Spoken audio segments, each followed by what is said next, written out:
नमस्कार साथियों, मैं मनीष मेवाल आप सभी का आज की क्लास में तहे दिल से स्वागत और अभिनंदन करता हूं। मैं उम्मीद करता हूं कि आप सभी शानदार, जबरदस्त और जिंदाबाद होंगे और आप सभी की कक्षा 12 की जो तैयारियां हैं वो बिल्कुल धमाकेदार चल रही होंगी। और इन्हीं धमाकेदार तैयारियों को और भी धांसू बनाने के लिए आज हम लोग पढ़ने जा रहे हैं कक्षा 12 की राजनीति विज्ञान में स्वतंत्र भारत में राजनीति विज्ञान की किताब का अध्याय 5 कांग्रेस प्रणाली, चुनौतियां और पूर्ण स्थापना, कक्षा 12 का शानदार, जबरदस्त, जिंदाबाद वाला वन शॉट। आज एक ही क्लास में, एक ही लेक्चर में पूरी आज ही चैप्टर कंप्लीट होने वाला है। बड़ा ही इंपॉर्टेंट चैप्टर है और चैप्टर 5 और चैप्टर 6 थोड़े से आपको इंटरकनेक्टेड दिखेंगे, तो इसलिए दोनों चैप्टर्स के वन शॉट अपन बैक टू बैक लेकर करके आएंगे, जिससे कि आप लोगों को कोई समझने में कोई समस्या ना हो। और अगर फिर भी समस्या होती है तो उसके समाधान के लिए तो हम लोग बैठे हुए ही हैं। तो आज अपन लोग कर रहे हैं बिल्कुल ही शानदार, जबरदस्त, जिंदाबाद वाला वन शॉट, अध्याय 5 स्वतंत्र भारत में राजनीति विज्ञान की किताब का यह चैप्टर है। तो चलिए इस वन शॉट में हम लोग क्या पढ़ेंगे। वैसे तो हमें पूरा चैप्टर ही कवर करना है, सब कुछ अपन लोगों को पढ़ना है, पर फिर भी क्या देखते हैं, राजनीतिक उत्तराधिकार की चुनौती, इसका मतलब क्या होता है वो देखेंगे। चौथा आम चुनाव 1967 का क्या हुआ, कांग्रेस में जो विभाजन है उसकी बात करेंगे। 1971 का चुनाव, 1971 का चुनाव, ये बड़े बड़े जो टॉपिक्स हैं वो अपन लोग जानेंगे। और यहां से कहीं ना कहीं अब जो कांग्रेस की लीडरशिप है वो चेंज हो जाएगी। कांग्रेस की जो प्रकृति थी, नेचर था, वो कहीं ना कहीं हमें चेंज होता हुआ इस चैप्टर में नजर आएगा। ये चैप्टर कहीं ना कहीं एक बड़े बदलाव हमारे देश में जो हुए राजनीतिक तौर पर उसको दर्शाता है, चैप्टर 5 और चैप्टर 6। तो चलिए शुरू करते हैं इस चैप्टर को। और जब शुरू करेंगे तो शुरुआत से ही करेंगे, और शुरुआत से जब भी करते हैं तो अपन परिचय से शुरू करते हैं, इंट्रोडक्शन से शुरू करते हैं। देखिए बच्चों, आप इस किताब की जो 4 चैप्टर है वो पढ़ चुके हैं, मैं चारों के वन शॉट बना चुका हूं। ठीक है, बाकी जो समकालीन विश्व में किताब है उसके तो सभी चैप्टर्स के वन शॉट हो चुके हैं। इस चारों चैप्टर की जो वन शॉट अपन पढ़ चुके हैं, या आपने डिटेल में भी पढ़ा होगा, तो सभी जो चैप्टर्स के डिटेल में भी लेक्चर्स हैं वो भी देख सकते हैं। चैप्टर 1 था हमारी कि राष्ट्र निर्माण की चुनौतियां। उसमें 3 चुनौतियों की बात हुई थी, एकता की, लोकतंत्र को स्थापित करने की और विकास की। अध्याय 3 में हमने अध्याय 1 में जाना कि किस प्रकार से भारत ने एकता और अखंडता को बनाए रखा, दूसरे में जाना कि किस प्रकार से लोकतंत्र को स्थापित करा गया, और तीसरे में जाना कि जो विकास है, जो डेवलपमेंट है, उसकी नींव भारत में कैसे रखी गई। पंचवर्षीय योजनाओं की किस प्रकार से शुरुआत हुई और उन पंचवर्षीय योजनाओं ने किस प्रकार से भारत को आगे बढ़ाया, भारत को एक तरक्की के मॉडल पे लेकर के जाने का काम किया, वो अपन लोग जान चुके हैं। तो अगर मैं ये कहूं कि हम लोग चैप्टर 3 तक, चैप्टर 1 to 3 तक देश के अंदर जितनी भी चुनौतियां थी उनका सामना कर चुके हैं। हम यहां पर बात कर चुके हैं, हम एकता की बात कर चुके हैं, हम लोकतंत्र की बात कर चुके हैं, और हम लोग विकास की बात कर चुके हैं। हम एकता की बात कर चुके हैं, लोकतंत्र की बात कर चुके हैं, विकास की बात कर चुके हैं। यूनिटी, डेमोक्रेसी और डेवलपमेंट, ये जो तीनों टॉपिक्स हैं, इन तीनों को हम कवर कर चुके हैं। मतलब आजादी के बाद स्वतंत्र भारत में देश के आंतरिक तौर पर इंटरनली हमारे सामने क्या क्या चैलेंजेस थे, उन तीनों चैलेंजेस की चर्चा हम शुरुआत के 3 चैप्टरों में कर चुके हैं। फिर उसके बाद अगर मैं बात करूं चैप्टर 4 की, तो चैप्टर 4 में हमने बात करी हमारे विदेशी संबंधों की, या मैं कहूं हमारे जो फॉरेन रिलेशंस थे वो कैसे थे।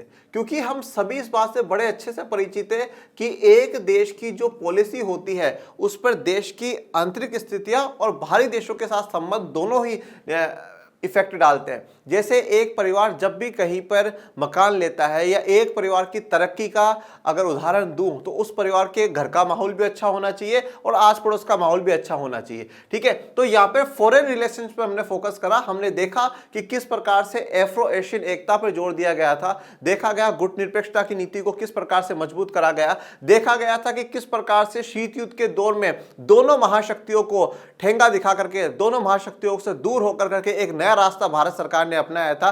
तो हमने विदेशी संबंध और विदेशी नीतियों की चर्चा करी चैप्टर 4 में। अब यहां से अगर मैं बात करूं कि अब आज से जो हम चैप्टर शुरू कर रहे हैं, ये जो चैप्टर है, चैप्टर 5 और 6 अगर आपको देखने को मिलेगा, ये चैप्टर 5 और 6 कांग्रेस प्रणाली के बारे में ही है, कांग्रेस सिस्टम के बारे में ही है। क्योंकि आप देखिए काफी जो समय है वो कांग्रेस सिस्टम का ही रहा है। बट यहां से अगर चेंजेस आपको देखने को मिलेंगे, तो यहां तक अगर चैप्टर 1 to 4 तक अगर बार बार एक नाम आ रहा था, तो वो नाम आ रहा था जवाहरलाल नेहरू जी का। जवाहरलाल नेहरू जी का नाम आ रहा था। और जवाहरलाल नेहरू जी का जब नाम आ रहा है, हम यहाँ पर एकता की, लोकतंत्र की, विकास की, फॉरेन की, विदेशों की, किसी की भी चर्चा कर रहे हैं, बार बार में जवाहरलाल नेहरू जी का नाम आ रहा है, हम हर जगह जवाहरलाल नेहरू जी का नाम सुन रहे हैं। बट जवाहरलाल नेहरू जी का 27 मई 1964 को उनकी डेथ हो जाती है। 27 मई 1964 को उनकी डेथ हो जाती है। अब 27 मई 1964 में जब उनकी डेथ हो गई, तो अब सवाल यह था कि अब नेहरू जी के बाद कौन प्रधानमंत्री, अब नेहरू जी के बाद देश की सत्ता को कौन संभालेगा, अब नेहरू जी के बाद ऐसा कौन व्यक्ति होंगे जो देश में लोकतंत्र को बनाए रखेंगे, अब नेहरू जी के बाद ऐसे कौन है जो देश में जो लोकतांत्रिक व्यवस्था स्थापित हुई है, इसका गौरव जिस प्रकार से नेहरू जी ने बढ़ाया है, उसी प्रकार से आगे कौन बढ़ाएगा। और दुनिया ने हम पर यह भी सवाल खड़ा किया था कि क्या जवाहरलाल नेहरू के जाने के बाद भारत में लोकतंत्र रह भी पाएगा या नहीं रह पाएगा। पर जिस प्रकार से इन विदेशी लोगों ने हम पर सवाल चुनाव के समय उठाए थे कि क्या भारत लोकतंत्र स्थापित कर पाएगा, उस समय भी हम लोगों ने करारा तमाचा उन लोगों के मुंह पर मारा था और 50% से ज्यादा लोगों ने वोटिंग करी और दुनिया को दिखा दिया कि भारत की जो जड़ें हैं वो लोकतंत्र से जुड़ी हुई है। और भारत को ऐसे ही मदर ऑफ डेमोक्रेसी नहीं कहा जाता, लोकतंत्र की जननी नहीं कहा जाता कि लोकतंत्र की अगर शुरुआत कहीं से हुई है तो वो भारत से हुई है। और जब नेहरू जी की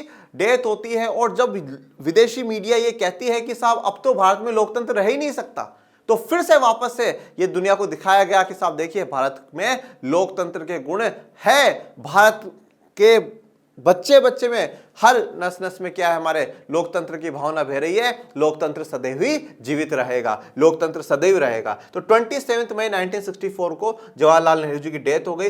अब इस टाइम पीरियड के बाद जो आगे की पूरी स्टोरी है ना, वो हमें आज के चैप्टर में पढ़नी है। जवाहरलाल नेहरू जी के बाद माननीय लाल बहादुर शास्त्री जी का प्रधानमंत्री बनना, शास्त्री जी का, फिर इंदिरा गांधी जी का। तो अब अगर हम लोग बात करें कि ये जो 4 चैप्टर थे, इसमें बार बार में आपको जवाहरलाल नेहरू जी का नाम सुनने को मिला। अब इस चैप्टर में शास्त्री जी का नाम सुनने को मिलेगा। और बाकी अगर देखें कि मेजर चैप्टर 5, चैप्टर 6 जो पूरा है वो इंदिरा गांधी जी पे फोकस है। इंदिरा गांधी जी का नाम बार बार में आएगा। इंदिरा गांधी जी की लीडरशिप की चर्चा होगी, कभी अच्छे कामों के लिए, कभी बुरे कामों के लिए लीडरशिप की चर्चा होगी, इंदिरा गांधी जी का नाम आएगा। तो इस प्रकार से अब जो चैप्टर है वो इंदिरा गांधी जी पे फोकस है।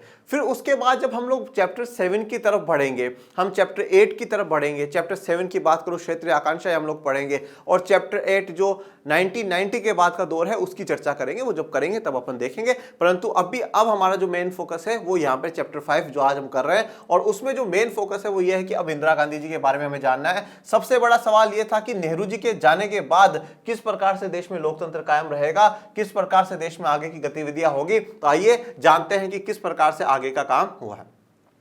सबसे पहले राजनीतिक उत्तराधिकार की चुनौती। देखिए, अगर आप बिना शब्द समझे आगे बढ़ रहे हैं तो मैं बच्चों में बड़े विश्वास के साथ कह रहा हूं कि आप और किसी के साथ नहीं बल्कि खुद के साथ गद्दारी कर रहे हैं, खुद को एक धोखा दे रहे हैं। उत्तराधिकार का मतलब क्या है? उत्तराधिकार या उत्तराधिकारी, देखिए उत्तराधिकारी का अर्थ ये होता है बच्चों कि हम उस चीज के अधिकारी बन जाते हैं। जैसे आज एक पिता होता है और पिता के मर जाने के बाद, पिताजी के चले के जाने के बाद उनकी संपत्ति का, उनकी जिम्मेदारियों का अगर कोई रेस्पॉन्सिबिलिटी उठाता है, उनकी संपत्ति को लेता है, वो व्यक्ति उनका उत्तराधिकारी कहलाएगा। वो उनका आगे का जो आगे पर्सन है वो कहलाएगा कि साहब आज से ये उत्तराधिकारी। तो इसी प्रकार से अगर मैं कहूं कि राजनीतिक उत्तराधिकार कौन है, अब जब जवाहरलाल नेहरू जी चले गए, जो व्यक्ति 1947 से भारत की लीडरशिप करता हुआ आ रहा है, 47 से 64 तक वो भारत के प्रधानमंत्री रहते हैं, 52 से 64 तक इलेक्टेड प्राइम मिनिस्टर रहते हैं, निर्वाचित प्रधानमंत्री रहते हैं। अचानक उस व्यक्ति की मृत्यु हो जाना तो एक इस प्रकार का था कि जमीन के नीचे, पैरों के नीचे से जमीन का खिसक जाना। जब जैसे ऐसा नहीं होता परिवार में कि एक व्यक्ति बहुत काम करता है, सब कुछ उसने संभाल रखा है, सब कुछ उसने मैनेज कर रखा है, और अचानक जब उसकी डेथ हो जाती है तो एक बड़ा झटका सा लगता है, अरे यार अब कैसे क्या होगा, अब जीवन में क्या होगा आगे, अब कैसे होगा। ठीक है, उसी प्रकार से जवाहरलाल नेहरू जी का जाना एक बड़ा झटका था देश के लिए कि साहब अब कैसे आगे क्या होगा। तो यही बात थी कि राजनीतिक उत्तराधिकार कौन, नेहरू जी के बाद भारत का प्रधानमंत्री कौन, नेहरू जी के बाद आगे लोकतंत्र को लेकर के चलने वाला व्यक्ति कौन है। तो आइए देखते हैं। 1964 के मई में नेहरू की मृत्यु हो गई। ठीक है, मैंने आपको बताया, आप चाहे डेट भी लिख लीजिएगा, 27 मई है। और अगर कहीं पे थोड़ी बहुत मिस्टेक हो डेट में तो मैं माफी चाहूंगा। वैसे तो देखो मेरे गुरु महाराज की मुझ पर बड़ी कृपा है, मुझे डेट शीट्स बड़े अच्छे से याद रहती है। ये मेरे गुरुदेव का मुझ पर विशेष ही अनुकंपा ही रही है उनकी। चलिए, अब नेहरू जी की मृत्यु के बाद, नेहरू जी की डेथ के बाद सवाल उठता है कि नेहरू के बाद कौन। ठीक है, कि किसी ना किसी को तो प्राइम मिनिस्टर बनाना है, तो नेहरू के बाद अब प्रधानमंत्री कौन बनेगा? नेहरू के बाद प्रधान, नेहरू के बाद आखिर इस देश में होगा क्या? तो नेहरू जी के बाद आखिर इस देश में होगा क्या? ठीक है ना, मतलब नेहरू जी के बाद आखिर इस देश में होगा क्या? क्या लोकतंत्र कायम रहेगा या नहीं रहेगा, या किस प्रकार से गतिविधियां चलेंगी, किस प्रकार से नहीं चलेगी? देखिए, बाबा साहब अंबेडकर ने एक बात कही थी कि hero worship in politics is dangerous for democracy. Hero worship का मतलब क्या होता है? पूजा नायक बेटा, कि हम जब राजनीति में क्या करते हैं, पूजा करने लग जाते हैं व्यक्ति की, सभी महान है, नेताजी नेताजी, मतलब लोग उसको बिल्कुल भगवान की तरह पूजने लग जाते हैं। वो लोकतंत्र के लिए खतरनाक होती है। ऐसा क्यों कहा था बाबा साहब अम्बेडकर ने? उन्होंने इसलिए कहा था, उसके दो कारण थे। पहला कारण तो ये था कि अगर ऐसा व्यक्ति चला जाता है जो भैया बहुत ही फेमस होता है, बहुत रेस्पॉन्सिबिलिटी उस व्यक्ति ने ले रखी है, अगर वो व्यक्ति चला जाता है तो मतलब एक वैक्यूम सा हो जाता है कि अब कौन भैया। इतने दिनों तक तो जैसे आज हमारे घर में है, हमारे घर में कोई ऐसा व्यक्ति है सब कुछ मैनेज करेगा, वो चला जाएगा, और अब कौन संभालेगा? तो इसलिए इतना भी किसी व्यक्ति पर राजनीति में निर्भर नहीं, सब ये है और अब ऐसा यही सब कुछ है, ऐसा नहीं। और दूसरा इसके लिए ऐसा बोला कि ये खतरनाक क्यों है? बोला खतरनाक इसलिए भी है क्योंकि हो सकता है उस व्यक्ति में ये भावना आ जा रहा है, यार मुझे तो दुनिया बिल्कुल भगवान की तरह पूछती है, तो मैं चाहे कुछ सही करूं, कुछ गलत करूं, कुछ भी करूं, ये तो मानेंगे। तो वो लोकतंत्र को खत्म करते हैं और तानाशाही की तरफ कदम बढ़ा देते हैं। ठीक है ना। तो जैसे अगर हम पहला कॉन्सेप्ट अगर हम लोग देखें, जैसे नेहरू जी बड़े रेस्पॉन्सिबल पर्सन रहे, उन्होंने 47 से 64 तक देश को संभाला। तो अब जब वो चले गए तो अचानक ये हुआ कि नेहरू जी के बाद कौन, अब देश में क्या होगा, अब आगे की क्या गतिविधियां होंगी। ये आशंका थी कि बाकी बहुत से नव स्वतंत्र देशों की तरह भारत भी राजनीतिक उत्तराधिकार का सवाल लोकतांत्रिक ढंग से हल नहीं कर पाएगा। अब विदेशों के जो देश है, विदेशों के जो लोग हैं, विदेशों की जो मीडिया है और विदेशों में बैठ कर करके भारत पर कमेंट करने वाले जो लोग हैं, उनको ऐसी आशंका थी कि अब जो बाकी जो दूसरे जो नव स्वतंत्र देश हैं, अब देखिए जब भारत आजाद हुआ उस समय और भी काफी देश आजाद हुए, पर उन्होंने लोकतंत्र का रास्ता नहीं है अपनाया। वहां पर सेना ने सत्ता ले ली, वहां पर राजतंत्र कायम कर दिया गया, वहां पर तानाशाही लेकर के आए गए और ये बोला गया 5 साल 10 साल 20 साल बाद हम इसको हटा देंगे, पर वो कभी हटी नहीं, वो वापस कभी रिमूव ही नहीं हुई। पर भारत ने लोकतंत्र की जड़ें मजबूत करी, भारत ने लोकतंत्र को जो है वो मजबूत करा। तो जैसे नवस्वतंत्र देशों में क्या था कि सेना मजबूत हो गई थी, राजतंत्र हो गया था, इस प्रकार से तो आशंका थी कि बाकी बहुत से नवस्वतंत्र देशों की तरह भारत भी राजनीतिक उत्तराधिकार का सवाल लोकतांत्रिक ढंग से हल नहीं कर पाएगा। और दूसरे देशों को ऐसा लगा कि अब भारत भी है ना नहीं कर पाएगा। ये तो इतने समय तक नेहरू जी थे, एक फेमस चेहरा था, तो ठीक है भाई आसानी से इन्होंने कर लिया, चल गया। अब लोकतंत्र भारत में चल ही नहीं पाएगा और अब सारी की सारी बोले जो सत्ता ले लेगी वो कौन ले लेगी? सेना ले लेगी। सेना राजनीतिक भूमिका निभाएगी, सेना राजनीतिक भूमिका निभाएगी और यहां पर अब लोकतंत्र नहीं चल पाएगा। अब सारे की सारी पावर किसके पास आ जाएगी? सेना के पास आ जाएगी। 1960 के दशक को खतरनाक दशक कहा जाता है क्योंकि गरीबी, गैर बराबरी, सांप्रदायिक और क्षेत्रीय विभाजन आदि के सवाल अभी अनसुलझे थे। 1960 का दशक, 1960 के दशक का मतलब है बेटा 60 से 70 तक का दौर, ये 10 साल, इस 10 सालों को खतरनाक दशक कहा जाता है, डेंजरस डिकेड कहा जाता है।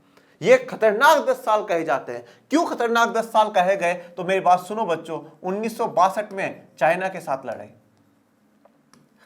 1965 में पाकिस्तान के साथ लड़ाई, 1967 के आसपास या आप मान लो इस पूरे दशक में ही आर्थिक संकट, इकोनॉमिक प्रॉब्लम्स हमारे सामने थे। इसी दशक के बीच में हमने 2 महान नेताओं को खो दिया, 2 प्रधानमंत्रियों को खो दिया, एक जवाहरलाल नेहरू जी और एक लाल बहादुर शास्त्री जी।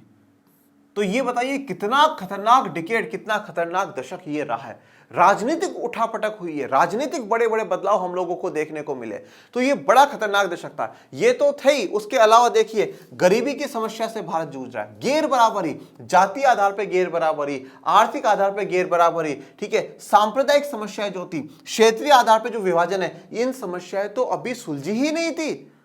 ये समस्याएं तो सुलझी नहीं थी, और जवाहरलाल नेहरू जी, लाल बहादुर शास्त्री जी जैसे लोगों की मृत्यु हो गई, ठीक है, चाइना से साथ लड़ाई हो गई, पाकिस्तान के साथ लड़ाई हो गई, ठीक है, कितनी समस्याओं का सामना इस दशक में हम लोगों ने किया, ठीक है, कितनी समस्याओं का सामना इस दशक में किया, पर सबसे बेहतरीन, शानदार, जबरदस्त जिंदाबाद बात यह है बच्चों कि हर समस्या का भारत के नेताओं ने डटकर करके सामना करा है, बिल्कुल डट कर करके, टिक कर करके सामना करा, देखा जाएगा। समस्या ही डर कर करके भागी है समस्या ही डर कर करके भागी है।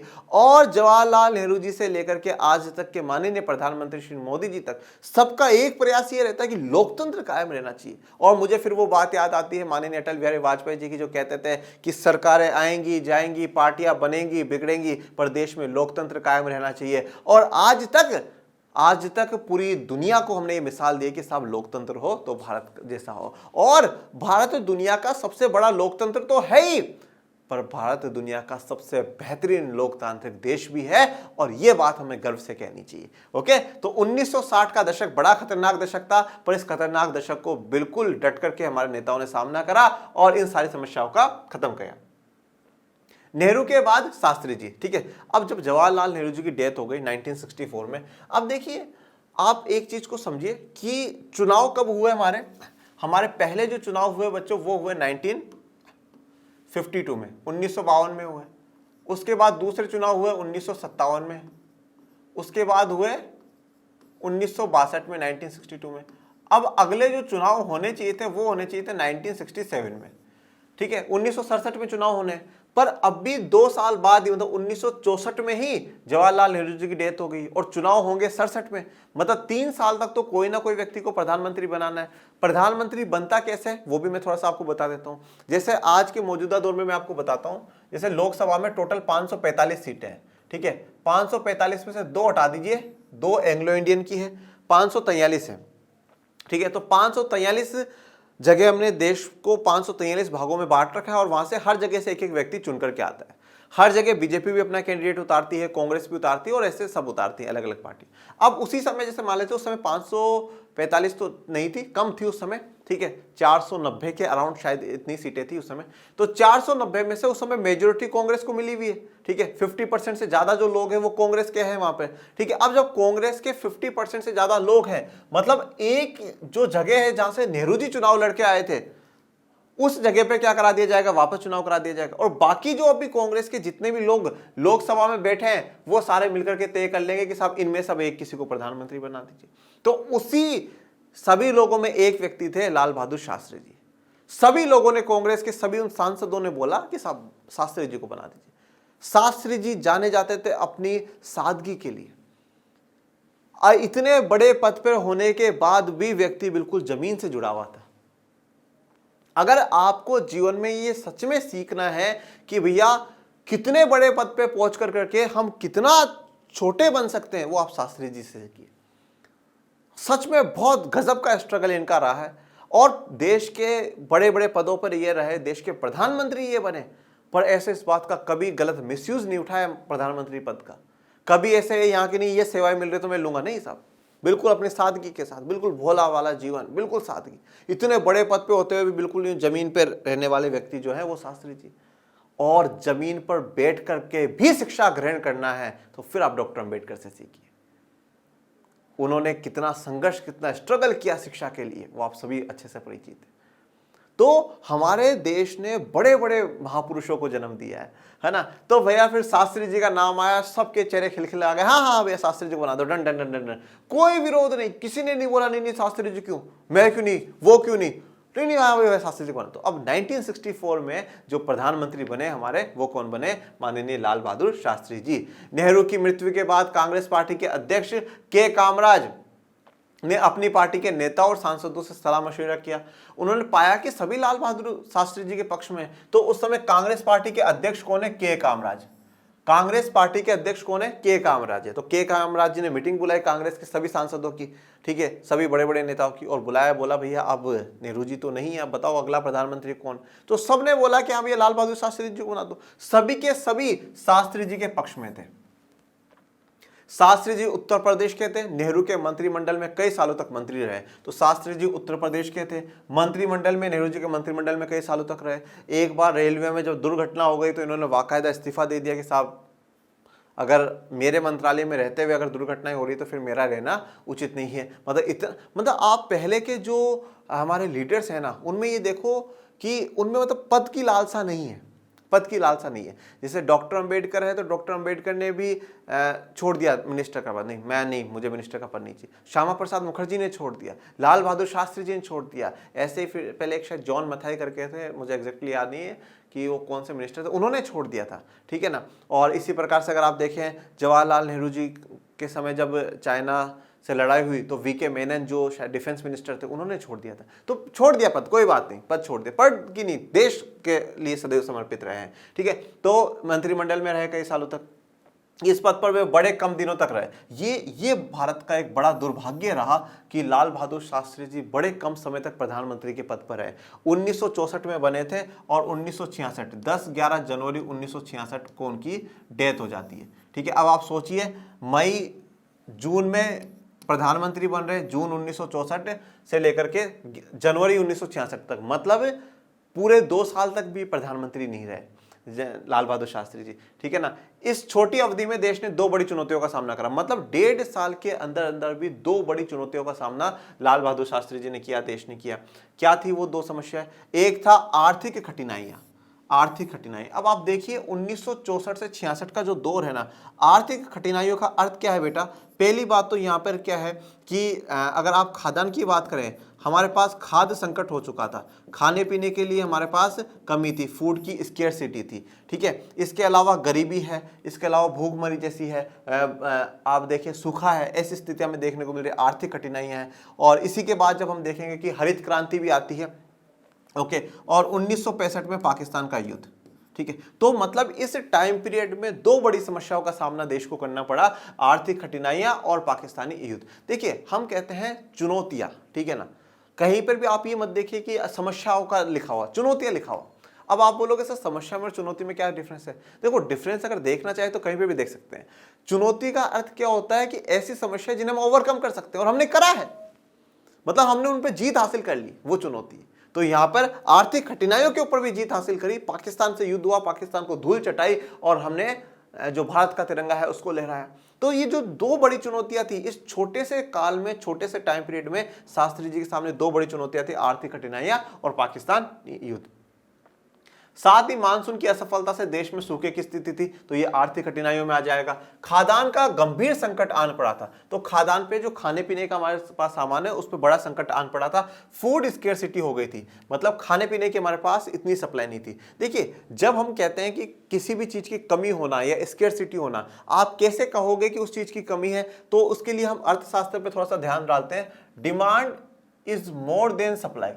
जब हमारी उस वस्तु को लेकर करके मांग जितनी है उतनी सप्लाई नहीं होती, तब हम कहते हैं कमी है। जैसे आप डॉक्टर के पास जाएंगे और डॉक्टर कहता है कि आप में खून की कमी है, तो कैसे पता लगाया? क्योंकि शरीर में 14 ग्राम या 14 mg जो भी है उतना खून होना चाहिए, पर है 10 ग्राम, तो पता लगा बोला कमी है। मांग कितने की शरीर की? 14 की है और है कितना? 10। कभी कभार कोई कहता है पानी की कमी, आपका शरीर में पानी कम है, तो भैया कैसे? क्योंकि जनरली पीना इतना चाहिए और है इतना ही। तो हमारे क्या है, जितनी मांग होगी, जितनी डिमांड होगी, उतना सप्लाई नहीं होता, तो वो कमी है। तो अब क्या था, खाने पीने में ज्यादा लोग थे, पॉपुलेशन बढ़ती जा रही थी, तो लोगों को ज्यादा चाहिए था पर उतनी सप्लाई नहीं थी, तो खाने पीने का हमारे पे संकट था, खाद्य संकट था। 1965 में पाकिस्तान के साथ भी युद्ध करना पड़ा। शास्त्री जी ने जय जवान जय किसान का नारा दिया, जिससे इन दोनों चुनौतियों से निपटने के लिए उनके दृढ़ संकल्प का पता चलता है। तो जय जवान पाकिस्तान के युद्ध के लिए और जय किसान खाद्यान्न संकट से बचाने के लिए। तो जय जवान और जय किसान का नारा दिया और दोनों चुनौतियों का डटकर करके सामना करा और दोनों चुनौतियों को धूल चटा दी। 10 जनवरी 1966 को ताशकंद में अचानक उनका देहांत हो गया। तो 10 जनवरी 1966 को ताशकंद में उनका अचानक देहांत हो गया। ताशकंद उस समय के सोवियत संघ में था बेटा, ठीक है, सोवियत संघ में था। और वहाँ पर एक्चुअल में 1965 का जो ये युद्ध हुआ था पाकिस्तान के साथ, उसकी संधि पर साइन करने वहाँ गए थे। और भारत का बड़ा दुर्भाग्य रहा ये कि उनकी अचानक वहाँ पर देहांत हो गया, ठीक है ना, लाल बहादुर शास्त्री जी का। ताशकंद अब भूतपूर्व सोवियत संघ में था और आज ये उज्बेकिस्तान की राजधानी है। तो पहले उज्बेकिस्तान सोवियत संघ में था और आज उज्बेकिस्तान की यह राजधानी है। ओके, अब शास्त्री जी के बाद इंदिरा गांधी जी। तो देखिए अब मतलब 1.5 साल के बाद वापस ये सवाल खड़ा हो गया कि भैया अब कौन। ठीक है, चलो भाई, नेहरू जी के बाद शास्त्री जी ने बहुत अच्छे से संभाल लिया और मतलब ना कांग्रेस में किसी प्रकार की कोई क्लेह हुई, ना कांग्रेस में किसी प्रकार का कोई डिस्प्यूट हुआ, निर्विरोध एक नेता को चुन लिया गया कि साहब ये हमारे प्रधानमंत्री बन जाएंगे। बट 1.5 साल के अंदर अंदर ही वापस से ये सवाल खड़ा हुआ राजनीतिक उत्तराधिकार का कि अब कौन।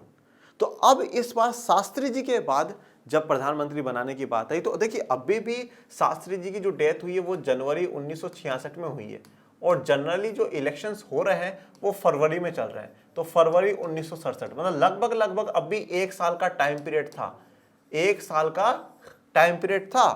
तो मतलब प्रधानमंत्री तो बनाना होगा। तो इसलिए अब शास्त्री जी के बाद कौन बनता है। तो जब शास्त्री जी को प्रधानमंत्री बनाया गया था तो उस समय कोई भी मतलब दूसरा कैंडिडेट नजर नहीं आया और शास्त्री जी निर्विरोध बन गए। पर इस बार शास्त्री जी के बाद जब बात आई तो यहां पर इस बार 2 बड़े नाम थे प्रधानमंत्री बनने के लिए, एक मोरारजी देसाई और एक इंदिरा गांधी जी। ये मोरारजी देसाई जी हैं और ये इंदिरा गांधी जी। इन दोनों के बीच में कड़ा मुकाबला था कि भैया मोरारजी देसाई को बनाया जाए या इंदिरा गांधी जी को बनाया जाए। मोरारजी देसाई बंबई प्रांत, आज के मौजूदा महाराष्ट्र और गुजरात के मुख्यमंत्री के पद पर रह चुके थे। तो मोरारजी देसाई बंबई प्रांत में, ठीक है, जो बॉम्बे प्रोविंस है और जो आज जिसे महाराष्ट्र या गुजरात के नाम से जानते हैं, जिसको 1960 में अलग कर दिया गया था, महाराष्ट्र मराठियों के लिए, गुजरात गुजरातियों के लिए। उस बंबई प्रांत के क्या है मुख्यमंत्री के पद पर रह चुके थे। केंद्रीय मंत्रिमंडल में वे मंत्री पद पर भी रह चुके थे और केंद्रीय मंत्रिमंडल में बहुत बार वो मंत्री बन चुके थे। जवाहरलाल नेहरू की बेटी इंदिरा गांधी गुजरे वक्त में कांग्रेस अध्यक्ष के पद पर रह चुकी थी। जवाहरलाल नेहरू जी की बेटी है इंदिरा गांधी जी और पहले वह कांग्रेस की अध्यक्ष भी रह चुकी है। शास्त्री जी के मंत्रिमंडल में उन्होंने सूचना मंत्रालय का प्रभार संभाला था और शास्त्री जी के मंत्रिमंडल में उन्होंने सूचना मंत्रालय, इंफॉर्मेशन जो मिनिस्ट्री है उसका मंत्रालय संभाला। तो ये मोरारजी देसाई जी के बारे में और ये इंदिरा गांधी जी के बारे में। ऐसे में फैसले के लिए कांग्रेस के सांसदों ने गुप्त मतदान किया। देखिए अब मामला क्या था, अब 2 बड़े नेता थे, मोरारजी देसाई और इंदिरा गांधी जी, दोनों बड़े नेता थे। अब कुछ लोगों ने बोला कि नहीं साहब इंदिरा गांधी जी को बना दो, कुछ लोगों ने बोला, जो सांसद थे वो सभी सांसद जिन्होंने मिलकर शास्त्री जी को चुना था, तो इस बार किसी ने बोला नहीं साहब देसाई जी बनेंगे, किसी ने बोला नहीं साहब इंदिरा गांधी जी बनेगी। तो अब ऐसे में क्या करा गया, गुप्त मतदान कराया गया। मतलब साहब जाइए आप अपना बैलेट डालिए कि इंदिरा गांधी जी को बनाना चाहते हैं या मोरारजी देसाई जी। जो कांग्रेस के वो जितने भी सांसद हैं उनकी बात हो रही है, जनता वोटिंग नहीं करेगी। तो इंदिरा गांधी जी या वो मोरारजी देसाई। तो ऐसे में गुप्त मतदान कराया गया कांग्रेस के सांसदों के द्वारा।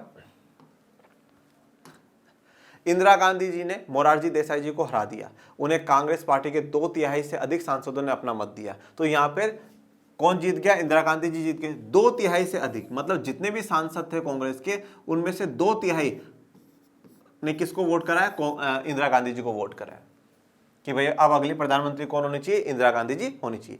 नए प्रधानमंत्री को जमने में थोड़ा वक्त लगा, ठीक है, अब नए प्रधानमंत्री है और मोरारजी देसाई जी को जितना अनुभव था राजनीति का उतना इंदिरा गांधी जी को नहीं था। इंदिरा गांधी जी के लिए कहा जाता है कि वो थोड़ा सा उस समय अनुभवहीन थी, इतना उनको राजनीति का अनुभव नहीं था। पर आप एक चीज ये नोटिस करिए कि 2 बड़े नेताओं के बीच में कॉम्पिटिशन हुआ, दोनों के बीच में गुप्त मतदान के द्वारा चुना गया।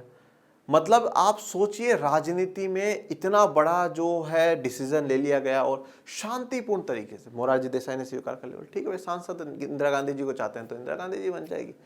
इतने शांतिपूर्ण तरीके से फैसला हम लोगों ने ले लिया।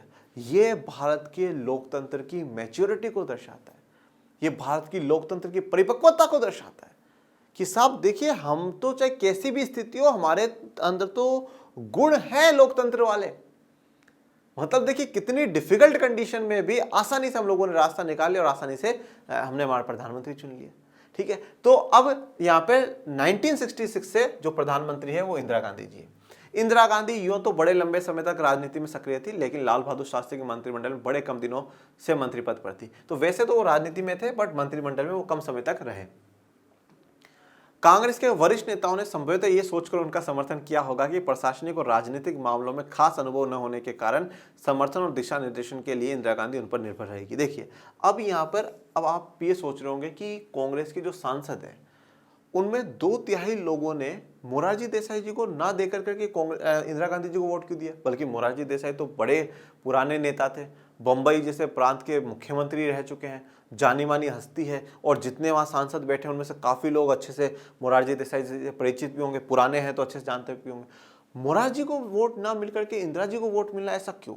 तो ये जितने भी जो कांग्रेस के सांसद थे ना, उन्होंने ये सोचा कि यार देखिए, मोरारजी देसाई तो क्या है, पुराने खिलाड़ी हैं राजनीति के, सब कुछ जानते हैं। कल को अगर वो प्रधानमंत्री बन गए ना, तो वो हमसे तो राय मशवरा लेंगे नहीं, सलाह मशवरा करेंगे नहीं, वो तो सब अपने हिसाब से कर पाएंगे। वो तो पूरे वो तो किसी पर भी डिपेंडेंट नहीं है, वो तो आराम से सारे डिसीजन, तो हमें फिर कौन पूछेगा? हमें तो पूछेंगे नहीं। तो इसलिए क्या है, इंदिरा गांधी जी को बना दो, क्योंकि इंदिरा गांधी जी नई नहीं है, अनुभवहीन है, तो ये हर चीज में किस पर डिपेंडेंट रहेगी? हम पर डिपेंडेंट रहेगी। मैं बता, जो बड़े बड़े पुराने सांसद है उन पर डिपेंडेंट रहेगी। मतलब नाम मात्र की प्रधानमंत्री इंदिरा गांधी रहेगी, बाकी ये सब कुछ हमसे ही पूछ करके करेगी। तो इसलिए इंदिरा गांधी को बनाओ, मोरारजी देसाई को नहीं, क्योंकि मोरारजी देसाई तो खुद ही एक्सपर्ट आदमी है, वो फिर हमसे पूछेंगे नहीं। तो इसलिए जो कांग्रेस के जो बड़े नेता है, उन्होंने ये सोच के वोट दिया होगा इंदिरा गांधी जी को कि इंदिरा गांधी जी अनुभवहीन है और वो हर काम करेगी, वो पर पूछेगी हमसे।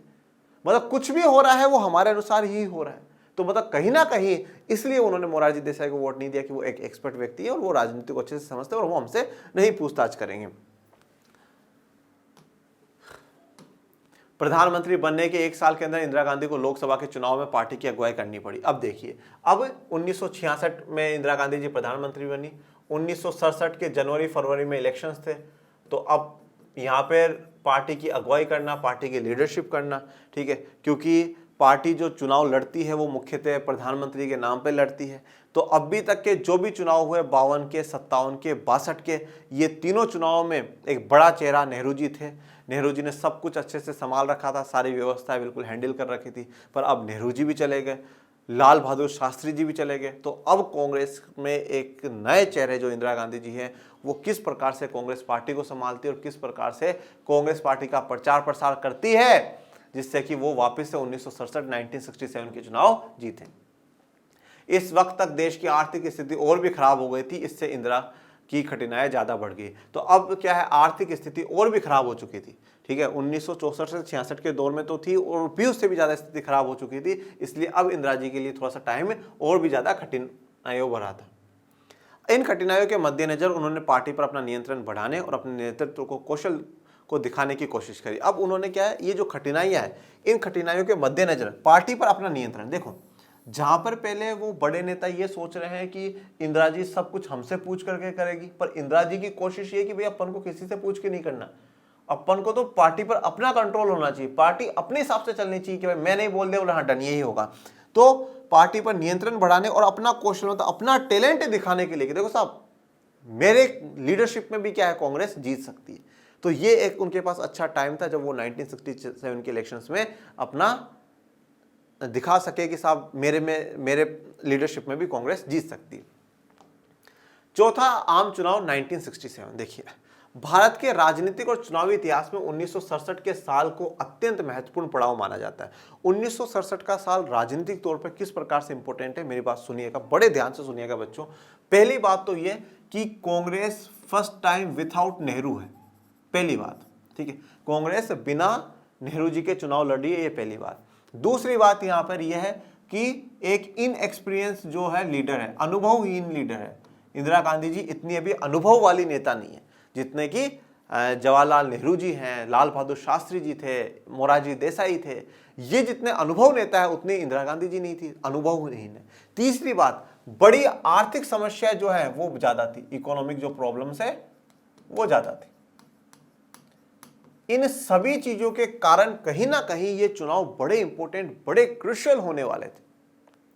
और जब 1967 के इन चुनावों का नतीजा आया, जिसमें कांग्रेस को 9 राज्यों में हारना पड़ा, 9 राज्यों में जो सरकारें बनी वो अपोजिशन पार्टियों के गठबंधनों की बनी, और लोकसभा के चुनाव में भी, मतलब केंद्र में इंदिरा गांधी जी की सरकार तो बन गई, पर जितनी कम सीटें और जितना कम वोट प्रतिशत इस बार 1967 के चुनाव में इंदिरा गांधी जी को मिला था, इससे पहले तीनों चुनाव में कभी नहीं मिला। मतलब सबसे कम वोट परसेंट और कम से कम सीटों पर आ गई थी। तो मतलब कहीं ना कहीं जवाहरलाल नेहरू जी के जाने के बाद कहीं ना कहीं थोड़ी सी तो जो है हम कहें कि वैल्यू डाउन हुई थी कांग्रेस की, वो देखने को मिली 1967 के चुनाव में। और इसको राजनीतिक भूकंप का नाम दिया गया हमारे जो राजनीतिक विशेषज्ञ हैं उनके द्वारा कि तो पॉलिटिकल अर्थक्वेक है, मतलब भूकंप से ही आ गया यार कि कांग्रेस 9 राज्यों में हार गई, कांग्रेस को लोकसभा में कम सीटें मिली है। तो यह 1967 के जो इलेक्शंस है उन्होंने कहीं ना कहीं यह तो शो कर दिया था कि कांग्रेस को हराना संभव है, असंभव काम नहीं है। पर यह बात भी तय थी कि कांग्रेस का विकल्प अब भी पूरी तरीके से कोई नहीं है, कांग्रेस का विकल्प पूरी तरीके से कोई नहीं, क्योंकि जिन जिन राज्यों में इन्होंने मिला मिला के सरकारें बनाई थी दूसरी पार्टियों ने, वो धीरे धीरे हटने लगी, राष्ट्रपति शासन लगने लगा, ठीक है, और वापस धीरे धीरे वहां सारी जगह कांग्रेस की सरकारें आने लगी, ठीक है। तो कहीं ना कहीं कांग्रेस को हराना संभव था, पर कांग्रेस जितना मजबूत विकल्प अभी कोई दूसरी पार्टी नहीं थी। तो आइए देखते हैं आगे की कहानी। चौथे आम चुनाव के आने तक देश में बड़े बदलाव हो चुके थे। चौथे आम चुनाव, अब चौथे जो आम चुनाव है वो कब हो रहे हैं? 1967 में हो रहे हैं। देखिए आम चुनावों का टाइम पीरियड आप याद रखें तो ज्यादा बढ़िया रहेगा। कब कब हुए बच्चों? पहला 1952 में, फिर 57 में, 57, उसके बाद 62, उसके बाद 67, उसके बाद 71, उसके बाद 77, उसके बाद 80, 84, 89, 91, 96, 98, 99, 2004, 2009, 2014, 2019। अब तक हमारे देश में लोकसभा के 17 बार चुनाव हो चुके हैं, ठीक है। 1952 में, फिर 57 में, फिर 62 में, फिर 67 में, 71 में, 77 में, 80 में, 84 में, 89 में, 91 में, 96 में, 98 में, 99 में, 2004 में, 9 में, 14 में, 19 में, और अब 2024 में 18वें जो इलेक्शन है वो हमारे देश में होंगे। तो ये अगर आप याद रखेंगे तो ज़्यादा अच्छा रहेगा, जिससे आपको याद रहेगा कि तीसरे आम चुनाव कब हुए, चौथे कब हुए। ये तो चौथे आम चुनाव कब हुए? 1967 में, जब तक 3 बड़े बदलाव हो चुके थे। पहला, 2 प्रधानमंत्रियों का जल्दी जल्दी देहावसान हो गया, मतलब जल्दी जल्दी उनकी डेथ हो गई, 2 प्रधानमंत्रियों की, जवाहरलाल नेहरू जी और लाल बहादुर शास्त्री जी। नए प्रधानमंत्री को पद संभाले हुए अभी पूरे 1 साल का अरसा भी नहीं हुआ था, और जो नए प्रधानमंत्री हैं इंदिरा गांधी जी, उनको पद संभाले हुए अभी 1 साल का टाइम भी नहीं हुआ था, इतना उन्होंने अनुभव भी नहीं लिया था प्रधानमंत्री के पद का। प्रधानमंत्री को कम अनुभवी थी, तो प्रधानमंत्री जो थी इंदिरा गांधी जी, उनको कम अनुभव था राजनीति का, ऐसा माना जाता है। देश गंभीर आर्थिक संकट में था 1967 के दौर में, जो है देश बड़े गंभीर आर्थिक संकट में था। और जैसा अपन ने कहा कि 1960 के दशक को खतरनाक दशक या डेंजरस डिकेड कहा जाता है, और 1967 के चुनाव को राजनीतिक भूकंप, पॉलिटिकल अर्थक्वेक की संज्ञा दी गई कि यह पॉलिटिकल अर्थक्वेक था, यह राजनीतिक भूकंप था।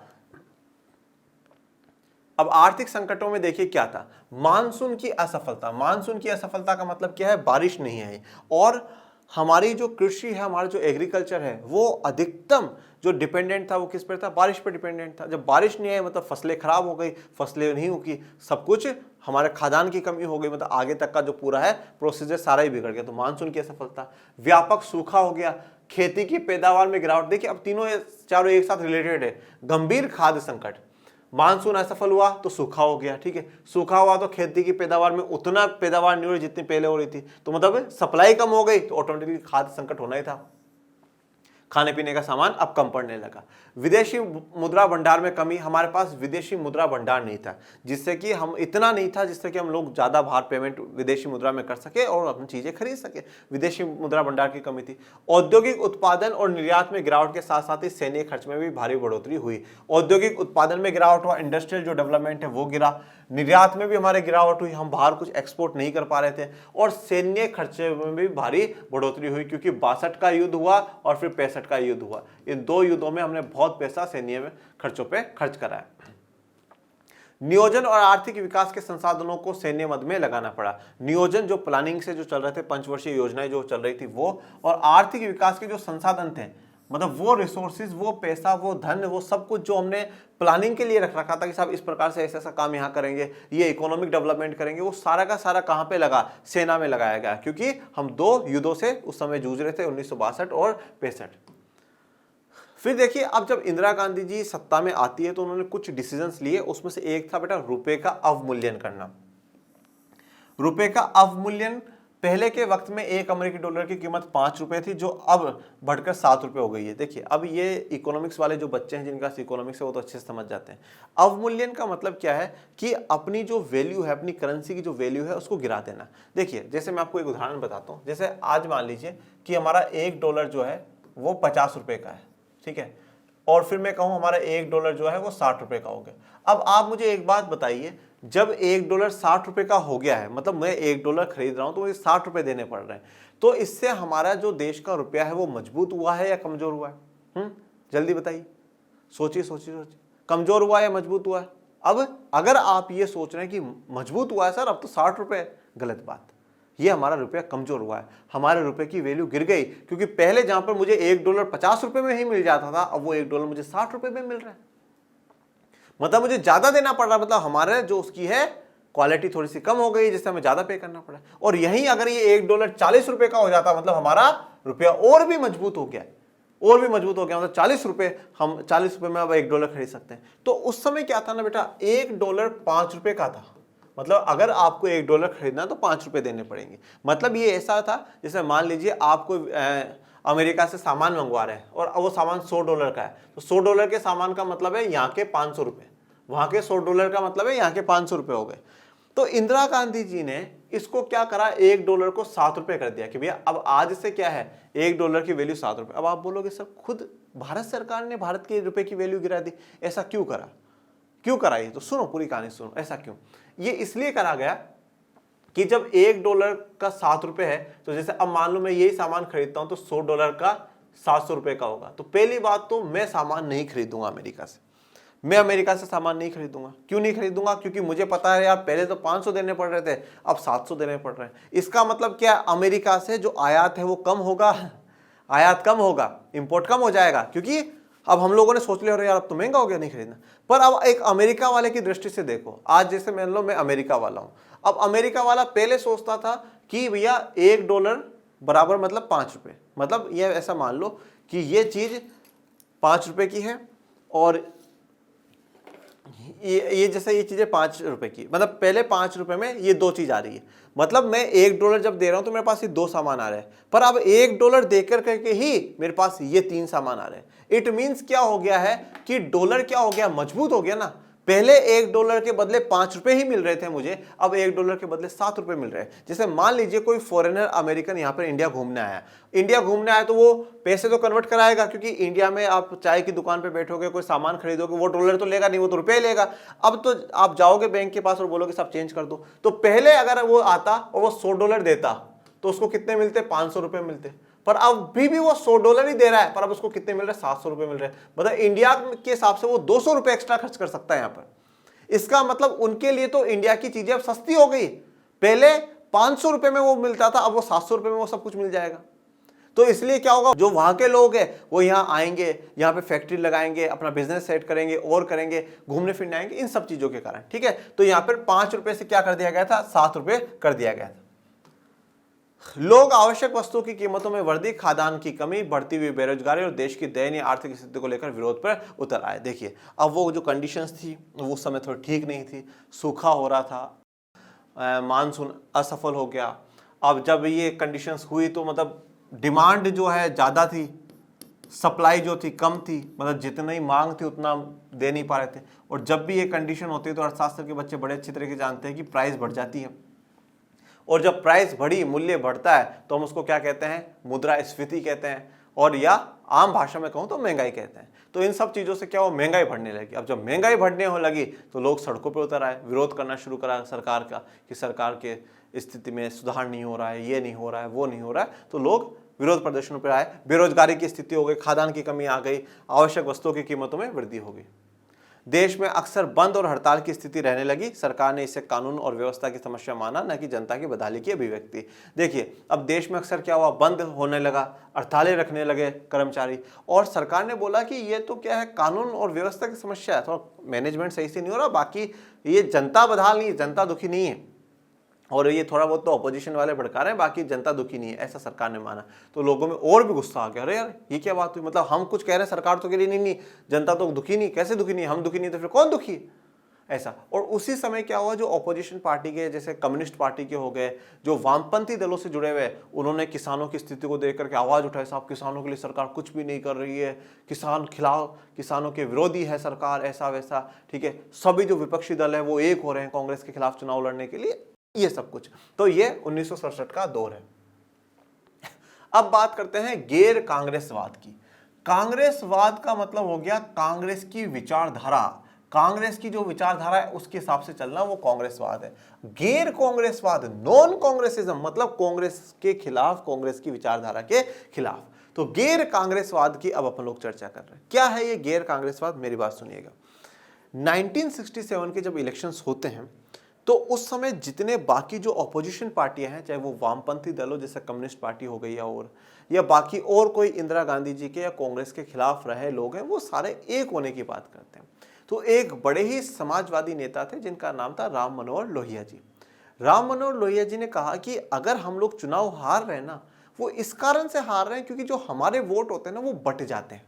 कैसे बट जाते हैं, एक उदाहरण देता हूं। जैसे मान लो कि 100 लोग वोट करने वाले हैं, ये ए जो कैंडिडेट है वो कांग्रेस का है, और बाकी हम सारी अलग अलग पार्टियों ने क्या करा, मैंने भी, बी ने भी कैंडिडेट उतार दिया, सी ने भी उतार दिया, डी ने भी उतार दिया, ई ने भी उतार दिया, हम सब ने उतार दिया। अब हुआ क्या कि ए को वोट दिए 40 लोगों ने, इसको वोट दिया 20 लोगों ने, इसको वोट दिया 15 लोगों ने, इसको वोट दिया 15 लोगों ने, इसको वोट दिया 10 लोगों ने। अब सच में देखें तो इन सबके वोट मिला के 60 हो रहे हैं, मतलब इस कांग्रेस वाले कैंडिडेट से ज्यादा वोट हो रहे हैं। पर हम लोग क्या हो गए, हम जितने भी कांग्रेस के खिलाफ वाले हैं या कांग्रेस के अपोजिशन पार्टियां हैं, वो सारी अलग हो गई, बट गए, तो हमारे वोट बट गए। तो इसलिए जरूरी क्या है कि हम सारे पार्टी एक हो जाए, हम सब मिल जाएं, और हम सब अगर मिल जाएंगे ना, तो क्या होगा, हमारे जो वोट है वो एक हो जाएंगे और हम सरकार बना पाएंगे। और इस प्रकार से जो कांग्रेस है वो हट जाएगी। ये गैर कांग्रेसवाद की विचारधारा है, जो किसने दी है, राम मनोहर लोहिया जी ने दी है, कि अगर कांग्रेस को हटाना है तो सभी विपक्षी पार्टियों को एक साथ आना होगा, एकजुट होकर करके चुनाव लड़ने होंगे, और एकजुट होकर के चुनाव लड़ेगी तो 100% कांग्रेस हार जाएगी। और ये वो ऐसा दौर था जब अपोजिशन पार्टियों को पता था कि यार नया नया नेता है, ठीक है, कांग्रेस में भी थोड़ा सा चेंजेस हुए हैं, तो इसलिए क्या करते हैं, ये सबसे बेस्ट टाइम है कि सब यूनाइट होते हैं, एक होते हैं और मिलकर के कांग्रेस के खिलाफ चुनाव लड़ते हैं। तो आइए जानते हैं। कांग्रेस के विरोधी पार्टियों ने महसूस किया कि उसके वोट बट जाने के कारण ही कांग्रेस सत्तासीन है। मतलब सीधा सा कांग्रेस की जितनी विपक्षी पार्टी, उनको लगा कि कांग्रेस इसलिए नहीं जीत रही कि कांग्रेस में ताकत है, बल्कि कांग्रेस इसलिए जीत रही कि कांग्रेस के जितने भी विपक्षी पार्टियां हैं उनके वोट बट जाते हैं। लोग ज्यादा कांग्रेस से ज्यादा तो हम लोगों को चाहते हैं, बट एक्चुअल में क्या हो रहा है कि हमारे वोट तो बट रहे हैं, और जो कांग्रेस है, कट्टर कांग्रेस के सपोर्टर है, वो कांग्रेस पे वोट डाल रहे हैं, कांग्रेस जीत जाती है, कांग्रेस आगे निकल जाती है और कांग्रेस सत्ता में बैठ जाती है। जो दल अपने कार्यक्रम अथवा विचारधाराओं के सभी धरातल पे एक दूसरे से एकदम अलग थे, वे सभी दल एकजुट हुए। उन्होंने कुछ राज्यों में एक कांग्रेस विरोधी मोर्चा बनाया तथा अन्य राज्यों में सीटों के मामलों में चुनावी तालमेल किया। अब जो दल अपने कार्यक्रम अथवा विचारधाराओं के धरातल पर एक दूसरे से अलग थे, देखो अब इन कांग्रेस के अपोजिशन में जितनी पार्टी, जैसे मान लीजिए ये इधर कांग्रेस है और ये उन सारी पार्टियों का गठबंधन है जो सारी कांग्रेस के खिलाफ है, ये सब एक हो गई। अब इन सब की हो सकता है विचारधाराएं अलग अलग हो, ठीक है, कोई किसी विचारधारा को, कोई किसी विचारधारा को, ये सब एक दूसरे के साथ कभी रहना या बैठना नहीं चाहते। इन लोगों की विचारधारा बिल्कुल अलग है, एक दूसरे की विचारधाराओं का विरोध करते हैं, पर ये सब एक हो गए। क्यों? क्योंकि कांग्रेस को हराना है। यहां पर अभी मेन मुद्दा क्या है कि कांग्रेस को हराना है, कांग्रेस को डिफीट करना है। और जब आगे कोई दूसरी पार्टियां मजबूत होंगी तो ये पार्टियां कांग्रेस के साथ आके मिल जाएगी कि साहब उस पार्टी को हराना है। यहां से आप ये चीज भी देखिए कि राजनीति में कोई किसी विचारधारा के साथ हो या ना हो, पर सत्ता बनाने के लिए वो किसी भी विचारधारा के साथ लोग जुड़ जाते हैं। तो इसलिए क्या है कि यहां पर सभी जो पार्टियां हैं वो एक साथ हो गई कि सब कांग्रेस को हटाना है। इनकी विचारधाराएं अलग है, इनके कार्यक्रम अलग थे, फिर भी ये सब एकजुट हुए और एकजुट होकर के काफी राज्यों में तो इन्होंने कांग्रेस विरोधी मोर्चा बना लिया कि साहब कांग्रेस के विरोध में मोर्चा है। और बाकी अन्य राज्यों में इन्होंने क्या करा, चुनावी तालमेल कर लिया कि साहब इन इलाकों में इस पार्टी की मजबूत पकड़ है, इस पार्टी का ही कैंडिडेट उतरेगा और अपने सारे पार्टी के लोग इसी के कैंडिडेट को सपोर्ट करेंगे। इन इलाकों में मेरा कैंडिडेट उतरेगा और वहां पर तुम लोग मुझे सपोर्ट करोगे, सब इस प्रकार से। जैसे कि यहां पर दिखाया गया ना, हम साथ साथ हैं। इन दलों को लगा कि इंदिरा गांधी जी की अनुभवहीनता और कांग्रेस की अंदरूनी उठापटक से उन्हें कांग्रेस को सत्ता से हटाने का एक अवसर हाथ लगा है। तो इंदिरा गांधी जी की अनुभवहीनता और कांग्रेस की अंदरूनी उठापटक, मतलब कांग्रेस के अंदर भी थोड़ा ठीक नहीं चल रहा मामला, ठीक है ना। थोड़े बहुत जो ये बदलाव हुए हैं, चेंजेस हुए हैं, हो सकता है कुछ बदलाव हो जाए और हम जीत जाए। समाजवादी नेता राम मनोहर लोहिया जी ने इस रणनीति को गैर कांग्रेसवाद का नाम दिया। तो ये राम मनोहर लोहिया जी हैं जिन्होंने ये जो पूरी नीति है, ये जो पूरी रणनीति स्ट्रेटेजी है, इसको क्या नाम दिया है, गैर कांग्रेसवाद का नाम दिया है, नॉन कांग्रेसिज्म का नाम दिया है। उन्होंने गैर कांग्रेसवाद के पक्ष में सैद्धांतिक तर्क देते हुए कहा कि कांग्रेस का शासन अलोकतांत्रिक और गरीब लोगों के हितों के खिलाफ है, इसलिए गैर कांग्रेसी दलों का एक साथ आना जरूरी है ताकि गरीबों के हक में लोकतंत्र को वापस लाया जा सके। तो राम मनोहर लोहिया जी कहते हैं कि जो कांग्रेस का शासन है ना, वह अलोकतांत्रिक है, डेमोक्रेटिक तरीके से नहीं है, डेमोक्रेसी के खिलाफ है और गरीब लोगों के हितों के खिलाफ है। मतलब कांग्रेस की जो सरकार है वो गरीबों के खिलाफ है, वो गरीबों के लिए काम नहीं कर रही है, वो लोकतंत्र के खिलाफ जाकर करके काम कर रही है। इसलिए अगर लोकतंत्र को बचाना है, अगर गरीब के हितों की बात सोचनी है, गरीबों के लिए सोचना है, तो जरूरी है कि सभी विपक्ष दल एक साथ आए और कांग्रेस को हराए और लोकतंत्र की स्थापना करे, गरीबों के हितों की बात सुने, गरीबों का भला करे। ये विचार है राम मनोहर लोहिया जी के। चलिए भैया, तो चुनाव की क्या स्थिति थी अपन ने वो जान लिया, ठीक है। और अब चुनाव जब हो गए हैं, चुनाव के समय गठबंधन किया जा रहा है, ये अपन ने जान लिया, ठीक है। कांग्रेस की क्या स्थिति है वो जान ली। अब बात कर लेते हैं जनादेश पे।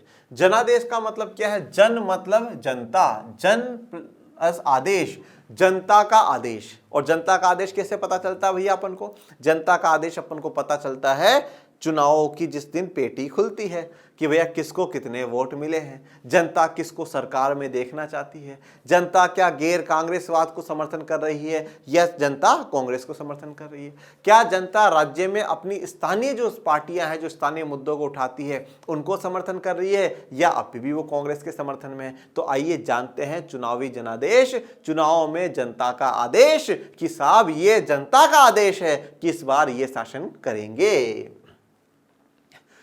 लोकसभा और राज्य विधानसभाओं के लिए 1967 के फरवरी माह में चौथे आम चुनाव हुए। तो देखिए, पहले के समय में दोनों जगह एक साथ ही चुनाव होते थे। जब व्यक्ति वोट डालने जाता था तो वो लोकसभा का और राज्य में विधानसभा का दोनों के वोट डालते थे। अब यहाँ पर आप कक्षा 12 के विद्यार्थी हैं, तो पहली बात तो मैं इतना मान के चलता हूं कि आपको लोकसभा में और विधानसभा में अंतर पता है, ठीक है। और मैं ये भी नहीं बताऊंगा, यहाँ पे बिल्कुल भी डिस्कस नहीं करूंगा कि साहब विधानसभा क्या है, लोकसभा क्या है, क्योंकि पहली बात तो ये कि आप क्लास 12th के स्टूडेंट हो, ये बात आपकी क्लास 11th में ही क्लियर हो जाती है और मैं तो कहता हूँ ये 7th 8th 9th में ही क्लियर हो जाती है, ठीक है। फिर भी चलो कोई बात नहीं हुई तो 11th में हो गई होगी। और वहां पे भी नहीं, अगर मैं नॉर्मल लेक्चर भी बना रहा होता ना तो भी मैं एक बार बता देता, पर अपन वन शॉट पढ़ रहे हैं तो वन शॉट में डायरेक्ट रिवीजन होना चाहिए। और देखो बच्चों, मैं आपको एक बात इतनी हमेशा कहता हूं कि सिर्फ और सिर्फ एग्जाम में नंबर लाने के लिए मत पढ़ो कि हाँ रट लेते हैं थोड़ा सा, ये इस चुनाव में ये हो। ये आप अगर पॉलिटिकल साइंस आप पढ़ रहे हैं ना बच्चों, तो जीवन में एक लक्ष्य बना लीजिए कि साहब पॉलिटिकल साइंस का मास्टर बनना है मुझे। मास्टर का मतलब ये टीचर नहीं, मास्टर का मतलब पूरी कमांड हो उस सब्जेक्ट में। इतनी कमांड बना लीजिए उस सब्जेक्ट पे कि कोई व्यक्ति अगर बोले यार पॉलिटिकल साइंस की चीज थी और मेरे ये समझ में नहीं आ रही, तो वो दूसरा व्यक्ति बोले अरे यार उस व्यक्ति के पास चला जा, आपका नाम ले और बोले यार उस व्यक्ति के पास चला जा, पॉलिटिकल साइंस की समस्या है ना वह व्यक्ति दूर कर देगा।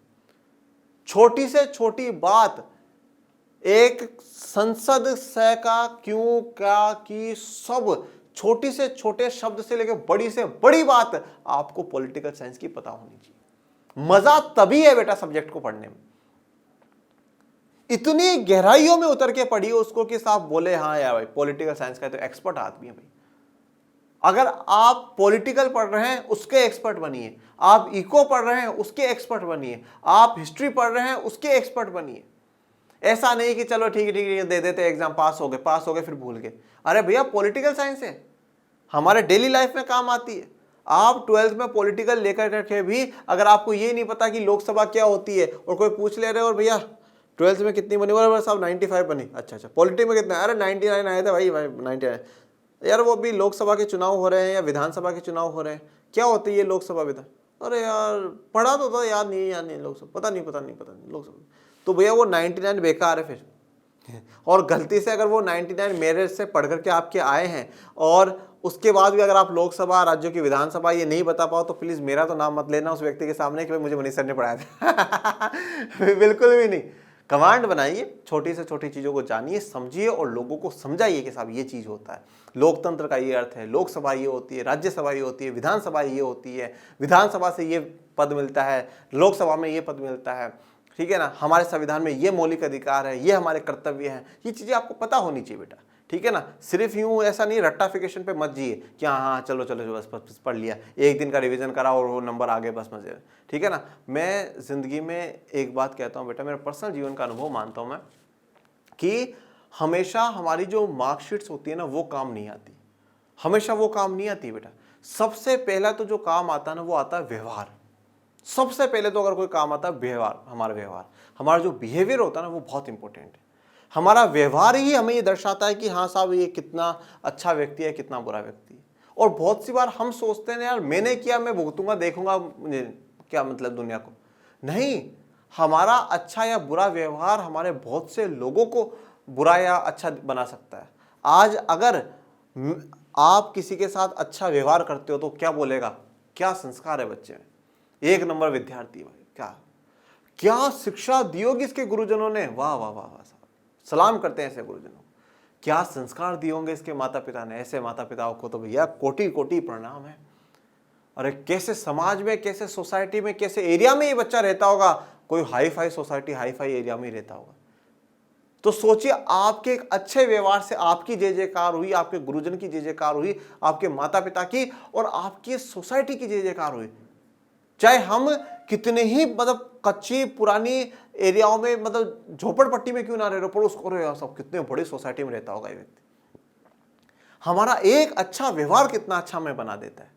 तो इस प्रकार से सबसे पहले तो एक अच्छे व्यवहार में आप व्यक्ति बनिए और फिर ज्ञान भी अपने पास रखिए, जिससे कि लोगों को लगे कि हाँ भैया अगर सच में इसने 11th 12th में पॉलिटी पढ़ी है, हाँ भैया लगता है कि सच में इसने पढ़ी है। नहीं, आप खुद एक बात सोचिए ना, जैसे आज मान लीजिए मैं आपको नहीं जानता, ऐसा अपन मानते हैं, मैं आपसे मिला और भाई कितनी बनी, अरे बोले साहब इतनी बनी, मैं पॉलिटी में 99 में, अच्छा मैंने 1-2 क्वेश्चन पूछे, फिर आपने जवाब नहीं दिया तो मैं बोल दूं अरे यार ये नहीं पता तुझे, अरे तो भाई तुक्के में बन गए तेरे 99 है, गलती से आगे देखते चिटिंग विटिंग करके लाया गया।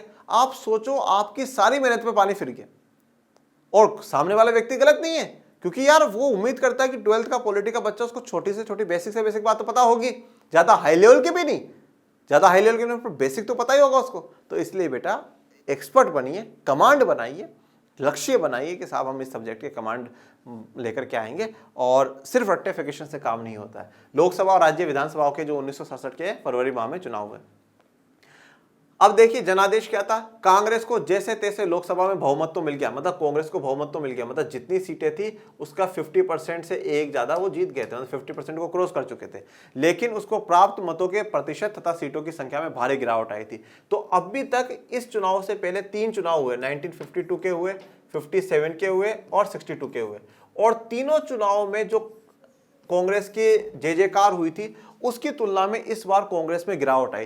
कांग्रेस को बहुमत मिला है, कांग्रेस लोकसभा में सरकार बनाएगी, पर जितनी सीटें इस बार मिली है इतनी कम सीटें पहले के तीनों चुनाव में नहीं मिली थी, मतलब इससे हाईएस्ट लेवल पे वो जा रहे हैं। जितने वोटों की गिरावट इन चुनाव में हुई है इससे पहले कभी नहीं हुई थी, मतलब वोट का परसेंटेज जो है वो भी यहाँ का कांग्रेस का गिरा है, और कांग्रेस की जो सीटों की संख्या है उसमें भी कांग्रेस की गिरावट आई है। हाँ, वो बात अलग है कि कांग्रेस ने यहाँ पर सरकार बनाई है, 1967 की लोकसभा में कांग्रेस की गवर्नमेंट बनेगी। इंदिरा गांधी जी के मंत्रिमंडल के आधे मंत्री चुनाव हार गए। अब आप सोचिए जो मंत्री है, मिनिस्टर्स कौन बनते हैं, मिनिस्टर्स उस पार्टी के सबसे जो बड़े चेहरे होते हैं, जिनको अच्छा खासा एक्सपीरियंस रहता है, काफी पॉपुलर रहते हैं जनता में, उन लोगों को मिनिस्टर बनाया जाता है। और उस पार्टी के जो मंत्री है वो चुनाव हार जाए, ये तो मतलब बहुत बड़ी शर्म की बात होती है, ठीक है। मतलब इंदिरा गांधी जी के मंत्रिमंडल में जो मंत्री थे उनमें से आधे मंत्री हैं चुनाव हार जाए, तो जो हारे हैं वो बड़े बड़े नाम है। तमिलनाडु से के कामराज कांग्रेस के खुद अध्यक्ष है, प्रेसिडेंट है, वो हार चुके हैं। महाराष्ट्र से एस.के. पाटिल हार चुके हैं। पश्चिम बंगाल से अतुल्य घोष वो हार चुके हैं। बिहार से के.बी. साहे, जिसे राजनीतिक दिग्गजों को मुंह की खानी पड़ी, मतलब उनको बुरी तरीके से हार का सामना करना पड़ा। कांग्रेस को 7 राज्यों में बहुमत नहीं मिला। 2 अन्य राज्यों में दल बदल के कारण ये पार्टी सरकार नहीं बना सकी। तो देखिए, लोकसभा की तो ये कंडीशन रही, मतलब सरकार बनी इंदिरा गांधी जी की, कांग्रेस की सरकार बनी, बट यहाँ पे सीटों में गिरावट आई है, वोट परसेंटेज में गिरावट आई है। अब उस समय अगर हम लोग बात करें तो टोटल 9 राज्यों में कांग्रेस की हार हुई है। टोटल 9 राज्यों में कांग्रेस की हार हुई है। इनमें से देखो बच्चों, 2 राज्य तो ऐसे हैं जहां पर दल बदल का सामना करना पड़ा। दल बदल क्या होता है? दल बदल ऐसा है कि जैसा मान लीजिए आज मैं एक्स पार्टी से चुनाव लड़ता हूं, मैं जीत जाता हूं, और मैं चुनाव जीतने के बाद मैं वाई पार्टी में मिल जाता हूं। ये मेरा क्या कर लिया? दल बदल लिया कि साहब मुझे उस पार्टी में ज्यादा पैसे मिल जाएंगे, कोई पद मिल जाएगा, इस प्रकार से मैं चला गया। दल बदल। तो 2 राज्यों में तो क्या हुआ कि दल बदल हो गया। कांग्रेस की तरफ से जीते थे पर वो दूसरे की तरफ जाकर के मिल गए। ये क्या हुआ? दल बदल लिया और उन्होंने उनकी तरफ जाके सरकार बनवा ली। इसके अलावा अगर बात करूं, एक राज्य जो है जिसको मद्रास या आज के समय में हम लोग कहें तमिलनाडु, तमिलनाडु में सरकार बनी बच्चों किसकी? डीएमके की। डीएमके पार्टी का नाम है। इस डीएमके की सरकार बनी और ये आजादी के बाद पहली बार ऐसी कंडीशन हुई कि किसी राज्य में गैर कांग्रेसी सरकार पूरे बहुमत के साथ बनती है। मतलब वहां पे तमिलनाडु के लोगों ने पूरी मेजोरिटी के साथ डीएमके की सरकार बनाई और कांग्रेस को हटा दिया। अब देखिए ऐसा हुआ क्यों, वो बात जानिए। डीएमके क्या थी? डीएमके वहां की स्थानीय पार्टी थी, मतलब तमिलनाडु में मजबूत थी, तमिलनाडु के लोगों की आवाज उठाती थी। और आवाज कैसे उठाई वो सुनिए। 1965 में क्या हुआ था? ये कहा गया कि 1965 के बाद अंग्रेजी का जो यूज है उसको बंद कर दिया जाएगा।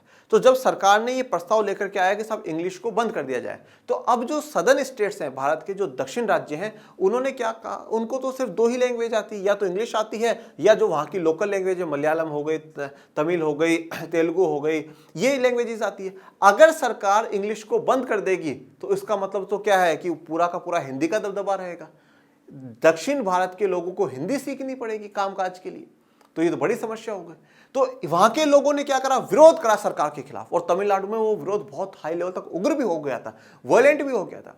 और फिर फाइनली सरकार ने बोला कि नहीं ठीक है, हम इंग्लिश को भी कंटिन्यू करते हैं। तो वहां पर जब ये 1965 में ये प्रदर्शन चल रहा था, तो उस समय वहां के लोगों को ये भाव आ गया कि साहब हमारी तो एक ही पार्टी डीएमके तमिलनाडु की पार्टी है।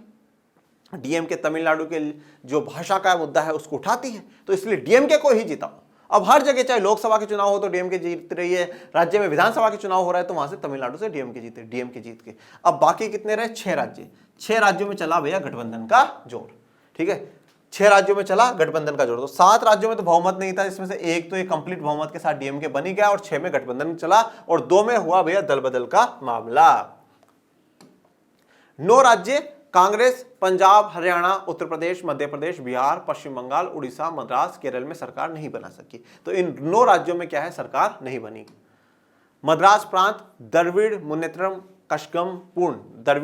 कशकम डीएमके हिंदी विरोधी आंदोलन का नेतृत्व करके सत्ता में आई थी। तो मद्रास में सरकार किसकी बनी है? द्रविड़ मुनेत्रम कशकम की। ठीक है, पूर्ण बहुमत के साथ इस सरकार बनी है, और इसके नाम याद रख लीजिएगा, द्रविड़ मुनेत्र कशकम डीएमके।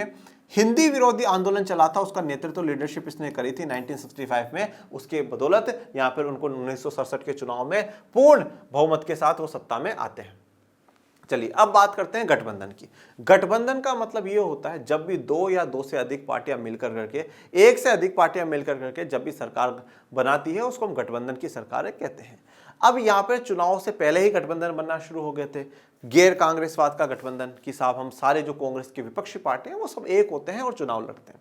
1967 के चुनाव में कहीं ना कहीं पहली बार हम लोगों को देखने को मिला कि साहब गठबंधन का जिक्र हो रहा है, जो पार्टियां हैं वो मिलजुल करके चुनाव लड़ रही है, एक पार्टी को हराने का प्रयास यहाँ पे किया जा रहा है, वो हमें देखने को मिला। गठबंधन की बात करते हैं। 1967 के चुनाव में गठबंधन की परिघटना सामने आई। अनेक गैर कांग्रेसी पार्टियों ने एकजुट होकर संयुक्त विधायक दल बनाया और गैर कांग्रेसी सरकारों को समर्थन दिया। संयुक्त विधायक दल बनाया कि साहब अपन सब जो भी विधायक है वो सब संयुक्त विधायक दल, और गैर कांग्रेसी सरकार मतलब जो कांग्रेस के खिलाफ वाली पार्टी सरकार बना रही है उसको सपोर्ट कर दो। उदाहरण के तौर पे भी अभी आपको मैं बताऊंगा। फिर इनको इसी कारण इन सरकारों को संयुक्त विधायक दल की सरकार कहा गया। घटक दल विचारधारा के लिहाज से एक दूसरे से भिन्न थे, बिल्कुल इन लोगों की आइडियोलॉजी अलग अलग थी, मतलब कोई उस दर था तो कोई इधर था, दोनों एक दूसरे के खिलाफ हुआ करते थे, पर कांग्रेस को हराने के लिए वो सब क्या हो गए, एक हो गए। मिसाल के लिए बिहार में बनी संयुक्त विधायक दल की सरकार में दो समाजवादी पार्टियां एसएसपी और पीएसपी शामिल थी, तो यहाँ पे एसएसपी और पीएसपी शामिल थी। अब इनको वामपंथी ने समर्थन करा, ठीक है, वामपंथी दलों ने, जनसंघ, भारतीय जनसंघ जो कि दक्षिणपंथी पार्टी है, उसने समर्थन करा। यहाँ पे पंजाब में बनी संयुक्त विधायक दल की सरकार को पॉपुलर यूनाइटेड फ्रंट की सरकार कहा गया, तो यहाँ पे अकाली दल, मास्टर ग्रुप, इन लोगों ने मिलकर करके सरकारें बनाई। अब आ जाइए दल बदल। अब दल बदल क्या होता है वो मैंने अभी आपको बताया, फिर और डिटेल में मैं आपसे डिस्कस कर लेता हूं। जैसे मान लेते हैं कि आज कोई व्यक्ति है, जैसे कोई एम नाम का व्यक्ति है, ये एम नाम का व्यक्ति, एक्स पार्टी ने इसको टिकट दिया कि साहब तू हमारे नाम पर चुनाव लड़ा, ये व्यक्ति जीत गया, एम व्यक्ति जीत गया। अब जब एम व्यक्ति को क्या हुआ, वाई पार्टी वालों ने बोला यार तू हमारे साथ क्यों नहीं मिल जाता है, हमारे साथ मिल जा, हमारी देख सरकार भी बनने वाली, तू मिल जाएगा तो 100% सरकार बन जाएगी, तुझे मंत्री बना देंगे, ठीक है, तुझे इतना पैसा दे देंगे, और चलो मंत्री भी नहीं तो देख वहां का अध्यक्ष बना देंगे, ये काम कर देंगे, बहुत से पद होते हैं, तू चिंता मत कर। और अच्छा ऐसी बात है, तो उसने क्या कर लिया, दल बदल लिया। इसको कहते हैं दल बदल। क्या कहते हैं, दल बदल। जनरली चुनाव से पहले और जीता हुआ व्यक्ति ना हो तो वो हजारों बार दल बदलो, कोई दिक्कत नहीं, पर इस प्रकार से जीता हुआ व्यक्ति अगर दल बदल के जाता है तो थोड़ा सा गलत काम था। ये चीज काफी हुई, काफी हमें देखने को मिली। फिर 1985 में 1985 में आकर करके राजीव गांधी जी की सरकार ने दल बदल विरोधी कानून बनाया, एंटी डिफेक्शन लॉ उन्होंने बनाया, और उन्होंने कहा कि अगर इस प्रकार से कोई दल बदल करता है तो वो उसकी सदस्यता छीन ली जाएगी। उस पर भी अब हम ज्यादा डिस्कशन नहीं करेंगे, ठीक है। तो ये हो है दल बदल। तो अब यहां पर क्या हुआ, 1967 के चुनाव में दल बदल ने भी क्या अपनी एक खास भूमिका निभाई। कोई जनप्रतिनिधि किसी खास दल के चुनाव चिन्ह को लेकर चुनाव लड़े और जीत जाए, और चुनाव जीतने के बाद इस दल को छोड़कर किसी दूसरे दल में शामिल हो जाए तो इसे दल बदल कहते हैं। तो कोई जनप्रतिनिधि किसी खास दल के चुनाव चिन्ह को लेकर चुनाव लड़े, मतलब ये एम एक्स पार्टी के चुनाव चिन्ह पर लड़ा, जीत गया, पर उस दल को छोड़ करके वो दूसरे दल में शामिल हो गया, इसी को क्या कहते हैं, दल बदल। दल मतलब पार्टी और बदल मतलब चेंज कर देना। पार्टी क्या कर दी, उसने चेंज कर दी, अपना जो ग्रुप है वो उसने चेंज कर दिया। 1967 के आम चुनाव के बाद कांग्रेस को छोड़ने वाले विधायकों ने 3 राज्यों हरियाणा, मध्य प्रदेश और उत्तर प्रदेश में गैर कांग्रेसी सरकारों को बहाल करने में अहम भूमिका निभाई। तो 1967 के आम चुनाव के बाद कांग्रेस को छोड़ने वाले विधायकों ने, कांग्रेस से जीते थे पर वो दूसरी पार्टियों में जाकर के मिल गए, 3 राज्यों में बड़ी भूमिका निभाई। हरियाणा के लेकर के एक बॉक्स में आपको दिया गया भी है, आयाराम गयाराम, तो वहां पर एक विधायक था गयालाल। वो गयालाल क्या हुआ, पहले कांग्रेस में था, फिर वो वहां शायद पॉपुलर फ्रंट ऐसे करके सरकार बनी, उसमें गया, फिर वापस कांग्रेस में आया, फिर वहां गया, तो उसने करीबन 15 दिनों में ही, उसने 7 से 15 दिनों में ही 3 बार पार्टी बदल ली। तो वो हरियाणा, मध्य प्रदेश, उत्तर प्रदेश, यहाँ 3 जगहों पर गैर कांग्रेसी सरकार बनाने में इन कांग्रेस के विधायकों ने बड़ी भूमिका निभाई। मतलब जीते कांग्रेस के नाम पर थे पर मिल गए किसी दूसरी पार्टी के में जाकर के। अब बात करते हैं कांग्रेस में विभाजन। कांग्रेस में विभाजन, अब सवाल ये आता है, जो कांग्रेस इतनी मजबूत थी, जिस कांग्रेस के लिए हम चैप्टर में पढ़ते थे कि साहब कांग्रेस एक सामाजिक विचारधारात्मक गठबंधन है, जो कांग्रेस सभी समाज के वर्गों को, सभी को साथ लेकर के चलती है, उस कांग्रेस का विभाजन कैसे, तो कैसे, वो देखिए। मेरी बात सुनिए, पहले मैं आपको थोड़ा सा बेसिक आइडिया दे देता हूँ, जिससे आगे जो लिखा हुआ रहे ना वो समझ में आ जाए। देखिए बच्चों, हुआ क्या, जब 1966 में इंदिरा गांधी जी प्रधानमंत्री बनी, उस समय इंदिरा गांधी जी को सपोर्ट किया था कांग्रेस के बड़े नेताओं ने, और उन कांग्रेस के बड़े नेताओं को हम कहते हैं सिंडिकेट। बड़े नेताओं का मतलब था वो ताकतवर थे, उनका इन्फ्लुएंस था, अगर वो कोई बात बोलते थे तो उनकी बात मानी जाती थी पहले, और इसी भाव के कारण वो इंदिरा गांधी जी को भी उन्हीं के कहने पे प्रधानमंत्री बनाया गया, लाल बहादुर शास्त्री जी भी बने। इन सिंडिकेट्स ने इंदिरा गांधी जी को इसलिए प्रधानमंत्री बनाया था कि इनको ये उम्मीद थी कि इंदिरा गांधी अनुभवहीन है और ये जब भी कोई काम करेगी तो हमसे पूछताछ करके करेगी। 1966 में इंदिरा गांधी जी प्रधानमंत्री बनी। शुरू के दौर में इंदिरा गांधी जी इन सिंडिकेट्स मतलब कांग्रेस के बड़े नेताओं से पूछताछ भी करी, बातचीत भी करी, पर धीरे धीरे इंदिरा गांधी के मन में ये बात बैठी कि यार मुझे खुद की छवि बनानी है, खुद की इमेज बनानी है, मैं खुद एक कहते हैं ना कि अपनी सेल्फ आइडेंटिटी है जो वो मैं बनाना चाहती हूँ। 1967 के चुनाव के बाद धीरे धीरे इंदिरा गांधी ने इन सिंडिकेट्स को दूर करना शुरू करा। मतलब कोई बड़ा पद दिया जा रहा है, इन सिंडिकेट के अलावा किसी को दिया जा रहा है, कोई विशेष राय मशवरा हो रहा है, इंदिरा गांधी जी इनसे नहीं ले रही। तो यहां पर धीरे धीरे 1967 के चुनाव के बाद ही कहीं ना कहीं कांग्रेस बंटवारे की तरफ दिख रही थी कि एक कुछ लोग हैं जो इंदिरा गांधी जी के सपोर्टर्स हैं, कुछ हैं जो सिंडिकेट्स के सपोर्टर।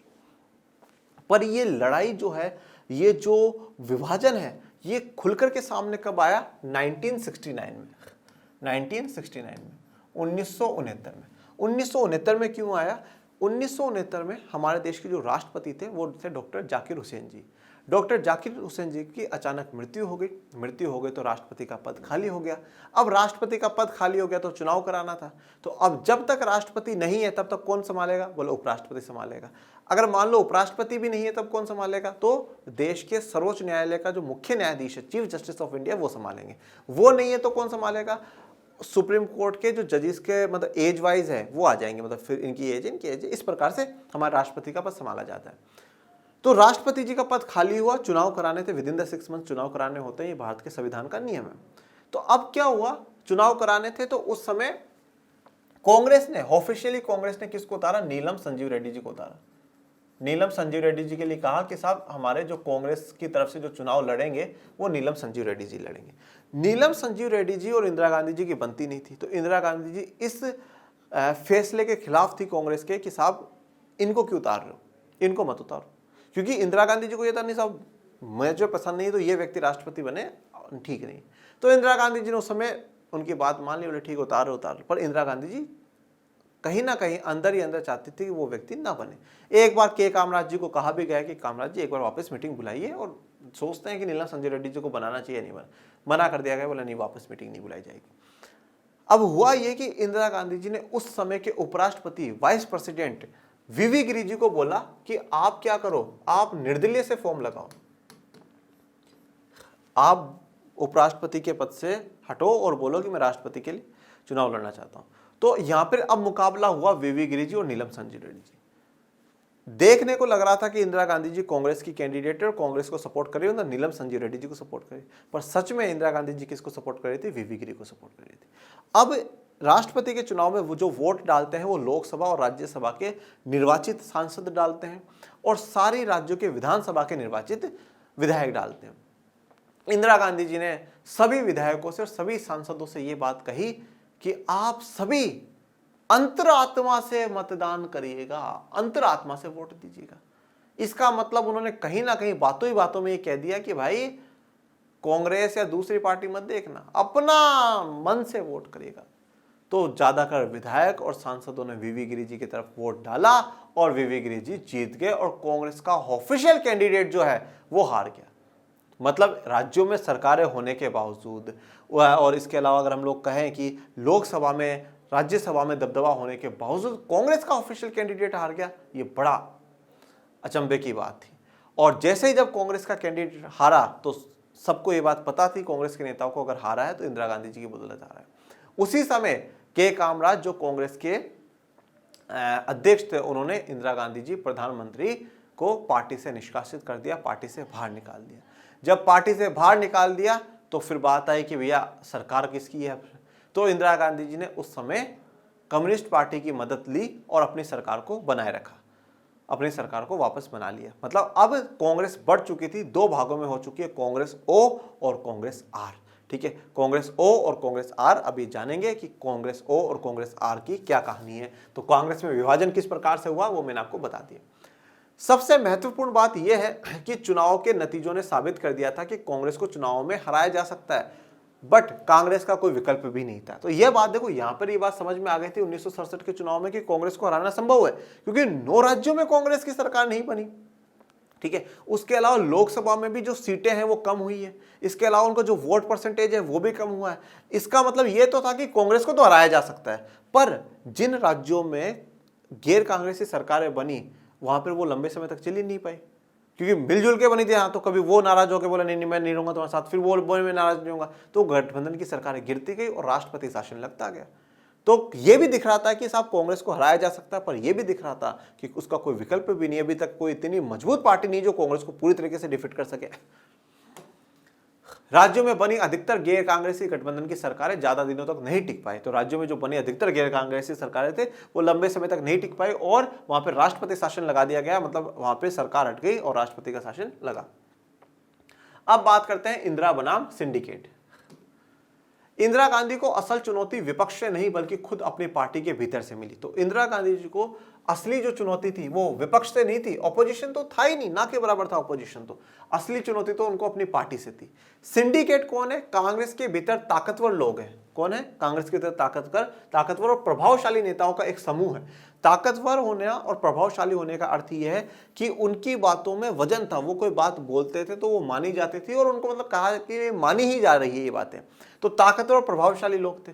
सिंडिकेट के नेताओं को उम्मीद थी कि इंदिरा गांधी उनकी सलाहों पर अमल करेगी। तो इन्हीं सिंडिकेट ने 1966 में मोरारजी देसाई की जगह इंदिरा गांधी जी को प्रधानमंत्री बनाया और उन्हें यह लगता था कि इंदिरा गांधी जी तो अपनी सलाह मानेगी क्योंकि अनुभव है, हीन है, उनको इतना अनुभव है नहीं, तो अपनी ही सलाहों पर काम करेगी। इंदिरा गांधी अपने सलाहकारों और विश्वस्तों के समूह में पार्टी से बाहर के लोगों को रखा। अब जब 67 में इलेक्शंस जीते तो धीरे धीरे इंदिरा गांधी ने इन सिंडिकेट को पीछे करना शुरू कर दिया और अपने सलाहकार, अपने विश्वस्तों का एक अलग ही समूह बनाया।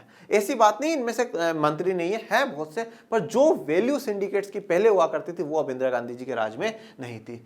इस तरह इंदिरा गांधी ने दो चुनौतियों का सामना करा। तो देखिए 1967 के चुनाव आते समय दो चुनौतियां। सिंडिकेट के प्रभाव से स्वतंत्र अपना मुकाम बनाने की जरूरत थी। तो सिंडिकेट के प्रभाव से स्वतंत्र अपना मुकाम बनाना कि हम स्वतंत्र हैं, मैं किसी पे निर्भर नहीं हूं, चाहे सिंडिकेट हो, चाहे कोई बड़े नेता हो, पुराने नेता हो, इनसे एक अलग छवि है, मैं खुद अकेले भी बिना किसी के साथ के भी मैं जीत सकती हूं, मैं अपना जो बहुमत है वो दिखा सकती हूं। कांग्रेस ने 1967 के चुनाव में जो जमीन खोई थी उसे उन्हें हासिल करना था। अब देखिए 1967 के जब चुनाव हुए तो उस समय कांग्रेस ने लोकसभा में वोट परसेंटेज कम हो गया, सीटें कम हो गई, राज्यों में हार गए, मतलब कहीं ना कहीं कांग्रेस की जो थोड़ी सी वैल्यू है वो डाउन हो गई थी। तो यहां पर इंदिरा गांधी जी के सामने दो चुनौती थी, एक तो खुद की छवि को और मजबूत बनाना और दूसरा 1967 के चुनाव में जो कांग्रेस कमजोर पड़ी है उसको मजबूत बनाना। तो खुद की छवि को भी मजबूत बनाना है और कांग्रेस को भी मजबूत बनाना है, कांग्रेस को भी पावरफुल करना है। ये दो चुनौतियां इंदिरा गांधी जी के सामने थी। इंदिरा गांधी ने बड़ी साहसिक रणनीति अपनाई। उन्होंने एक साधारण सी सत्ता संघर्ष को विचारधारात्मक संघर्ष में बदल दिया। बड़ी साहस, बड़ा बोल्ड तरीके की स्ट्रेटेजी उन्होंने अपनाई। ये एक साधारण सा संघर्ष था, नॉर्मल सी बात थी, सत्ता के लिए होता है, ऊपर नीचे ये चलता रहता है, पर उन्होंने इसको विचारधारा में बदल दिया, विचारधारात्मक लड़ाई बता दी। उन्होंने जनता को बोला, देखिए साहब ये लोग जो है ना ये अमीरों के पक्षधर है, ये गरीबों के नहीं चाहते, मैं गरीबों के पक्षधर। ये लोग तो चाहते हैं कि सिर्फ और सिर्फ समाज का जो उच्च तबका है, अमीर तबका, उसी का भला हो, पर मैं तो चाहती हूँ समाज के पिछड़े तबके का भला हो, गरीब का भला हो। लोगों ने सोचा हाँ यार फिर तो इंदिरा जी सही है। तो मतलब कहीं ना कहीं लोगों की विचारधारा के साथ इंदिरा गांधी जी ने विचारधारा का सपोर्ट लिया और इंदिरा गांधी जी आगे जीतती जाएगी। 1967 की मई में कांग्रेस कार्य समिति ने उनके प्रभाव से 10 सूत्री कार्यक्रम अपनाया। तो उन्होंने 1967 के मई में कांग्रेस की जो टीम है उसकी पूरी मीटिंग बुलाई और वहां पे 10 सूत्री मतलब 10 पॉइंट के जो कार्यक्रम है कि सब हम देश में लागू करेंगे। इस कार्यक्रम में क्या क्या था? बैंकों पर सामाजिक नियंत्रण, बीमा का राष्ट्रीयकरण, शहरी संपदा और आय का परिशमन कि शहर में इतनी संपदा रख सकते हो, खाद्यान्न का सरकारी वितरण करेगी सरकार, भूमि सुधार और ग्रामीण गरीबों को आवासीय भूखंड देने के लिए प्रावधान शामिल थे। मतलब अब ये आप सारी चीजें देखोगे ना तो ये बिल्कुल ऐसा लगेगा गरीबों के पक्षधर है, गरीबों के हिसाब से ऐसा था। अब यहाँ पर क्या है, वैसे तो इन विचारों से लगभग जो सिंडिकेट थे वो भी सहमत थे, पर उनके मन में कहीं ना कहीं मनभेद तो था ही कि नहीं ठीक है या नहीं है।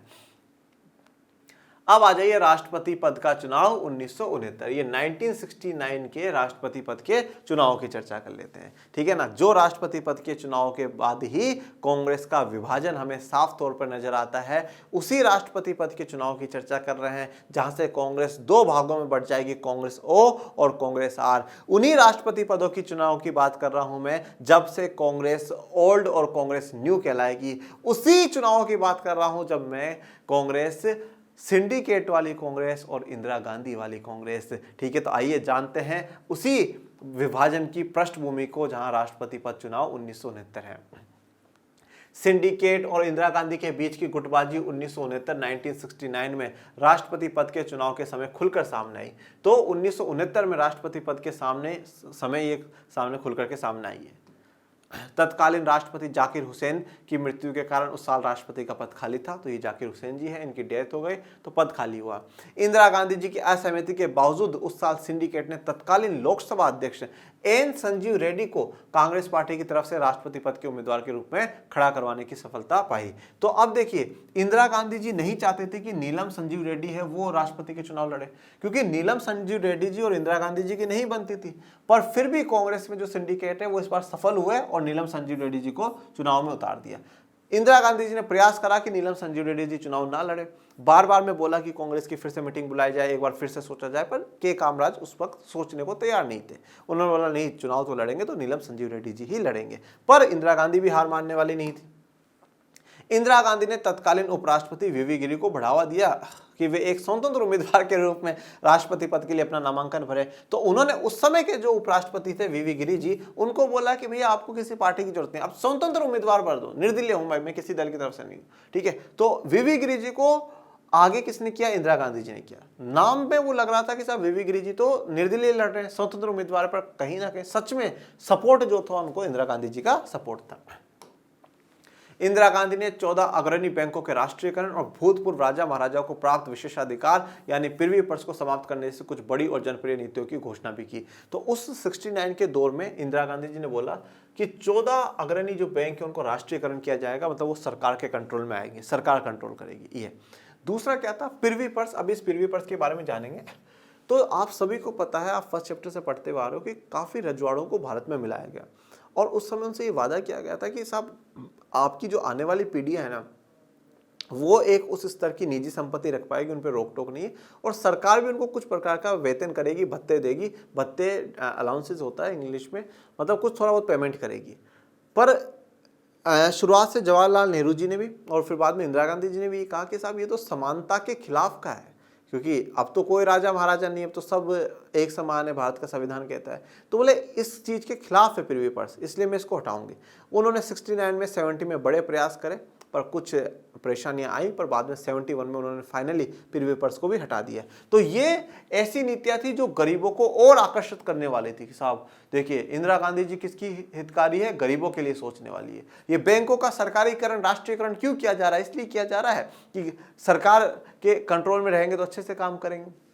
ये प्रिवी पर्स क्यों खत्म की जा रही है? कि अब देश में कोई राजा महाराजा नहीं है, अब तो सब एक जैसे, एक सब समान हैं। उस वक्त मोरारजी देसाई ने देश के उप प्रधानमंत्री और वित्त मंत्री थे। मोरारजी देसाई ने सरकार से किनारा कर लिया। अब उस वक्त मोरारजी देसाई उप प्रधानमंत्री, डेप्यूटी प्राइम मिनिस्टर और वित्त मंत्री, फाइनेंस मिनिस्टर थे। उन्होंने सरकार से त्याग पत्र दे दिया। मोरारजी देसाई का ये मानना था प्रिवी पर्स को लेकर करके कि साहब अगर हम उन लोगों को प्रिवी पर्स नहीं देंगे तो ये तो एक प्रकार से राजाओं के साथ बेईमानी वाली बात हो जाएगी कि साहब उन्होंने बोला था पहले कि साहब हम ऐसा करेंगे, अब आपने मिला लिया, हम मिल गए, तो आप तो हमारा बिल्कुल अनदेखा कर रहे हो। तो मोरारजी देसाई का ये व्यू पॉइंट था। तत्कालीन कांग्रेस अध्यक्ष एस निजलिंगप्पा ने व्हीप जारी किया कि सभी कांग्रेसी सांसद और विधायक पार्टी के आधिकारिक उम्मीदवार संजीव रेड्डी को वोट डालें। देखिए शायद मेरे से बीच में गलती हुई थी कि इस समय चुनाव के समय में भी 1969 के प्रेसिडेंट इलेक्शन में मैं कह रहा हूँ के कामराज अध्यक्ष है, के कामराज नहीं है। जब राष्ट्रपति के चुनाव होंगे तब अध्यक्ष कौन है? एस निजलिंगप्पा है, ये है। इन्होंने व्हीप जारी करी। व्हीप जारी करने का मतलब क्या होता है बेटा? एक प्रकार का एक आदेश जारी करा है कि भैया सभी को अगर वोट डालना है तो किसको डालना है? संजीव रेड्डी जी को वोट डालना है। सभी को वोट डालना है, एन संजीव रेड्डी जी को ही वोट डालना है। नहीं डालोगे तो कांग्रेस से बाहर कर दिया जाएगा। एक प्रकार का मतलब कांग्रेस के द्वारा ऑफिशियल आदेश जारी करा गया है कि सभी को वोट डालना है तो किसको डालना है? एन संजीव रेड्डी जी को वोट डालना है। वीवी गिरी का छुपे तौर पर समर्थन करते हुए प्रधानमंत्री इंदिरा गांधी ने खुलेआम अंतरात्मा की आवाज पर वोट डालने को कहा। तो अब इंदिरा गांधी जी ने कहा कि अंतरात्मा की आवाज सुनकर करके वोट डालिएगा। तो क्या उन्होंने ये भी नहीं बोला कि संजीव रेड्डी जी को वोट मत डालिएगा या वीवी गिरी जी को वोट डालिएगा। उन्होंने हिंट में कह दिया कि साहब अंतरात्मा की आवाज सुनकर के वोट डालिएगा। तो मतलब कहीं ना कहीं तो भैया सपोर्ट था वीवी गिरी जी को, और इसका नतीजा भी देखने को मिला कि फाइनली जो वीवी गिरी जी है वो देश के राष्ट्रपति बन जाएंगे। इसका मतलब यह था कि कांग्रेस के सांसद और विधायक अपनी मनमर्जी से किसी भी उम्मीदवार को वोट डाल सकते हैं। तो ये अंतरात्मा की जो आवाज है उसका अर्थ ये हो गया कि भैया आप अपनी मनमर्जी से वोट डाल सकते हो, जरूरी नहीं है कांग्रेस को डालो, आप वीवी गिरी जी को भी वोट दे सकते हो। आखिरकार राष्ट्रपति पद के चुनाव में वीवी गिरी ही विजय ही हुए और फाइनली वीवी गिरी ही विजय हुए। और जब वीवी गिरी जीत गए तो उस समय यह बात सामने आएगी कि साहब इंदिरा गांधी जी के सपोर्ट से जीते हैं। तो कांग्रेस अध्यक्ष एस निजलिंगप्पा उसी समय जो भारत की प्रधानमंत्री रहती है इंदिरा गांधी जी, उनको पार्टी से बाहर कर देते हैं। और जब पार्टी से बाहर कर दिया है तो एक प्रकार से अब उस पार्टी के लोगों का सपोर्ट भी उनको नहीं था, ठीक है। तो अब इंदिरा गांधी जी प्रधानमंत्री नहीं रही, पर कुछ लोग ऐसे थे जो इंदिरा गांधी जी के सपोर्ट में थे, बाकी जो सिंडिकेट्स के साथ थे वो थे। तो अब पूर्ण बहुमत तो नहीं था इंदिरा गांधी जी के पास, फिर उन्होंने कम्युनिस्ट पार्टी इनसे समर्थन लिया और अपनी सरकार को जारी रखा। कांग्रेस अध्यक्ष ने प्रधानमंत्री को अपनी पार्टी से निष्कासित कर दिया।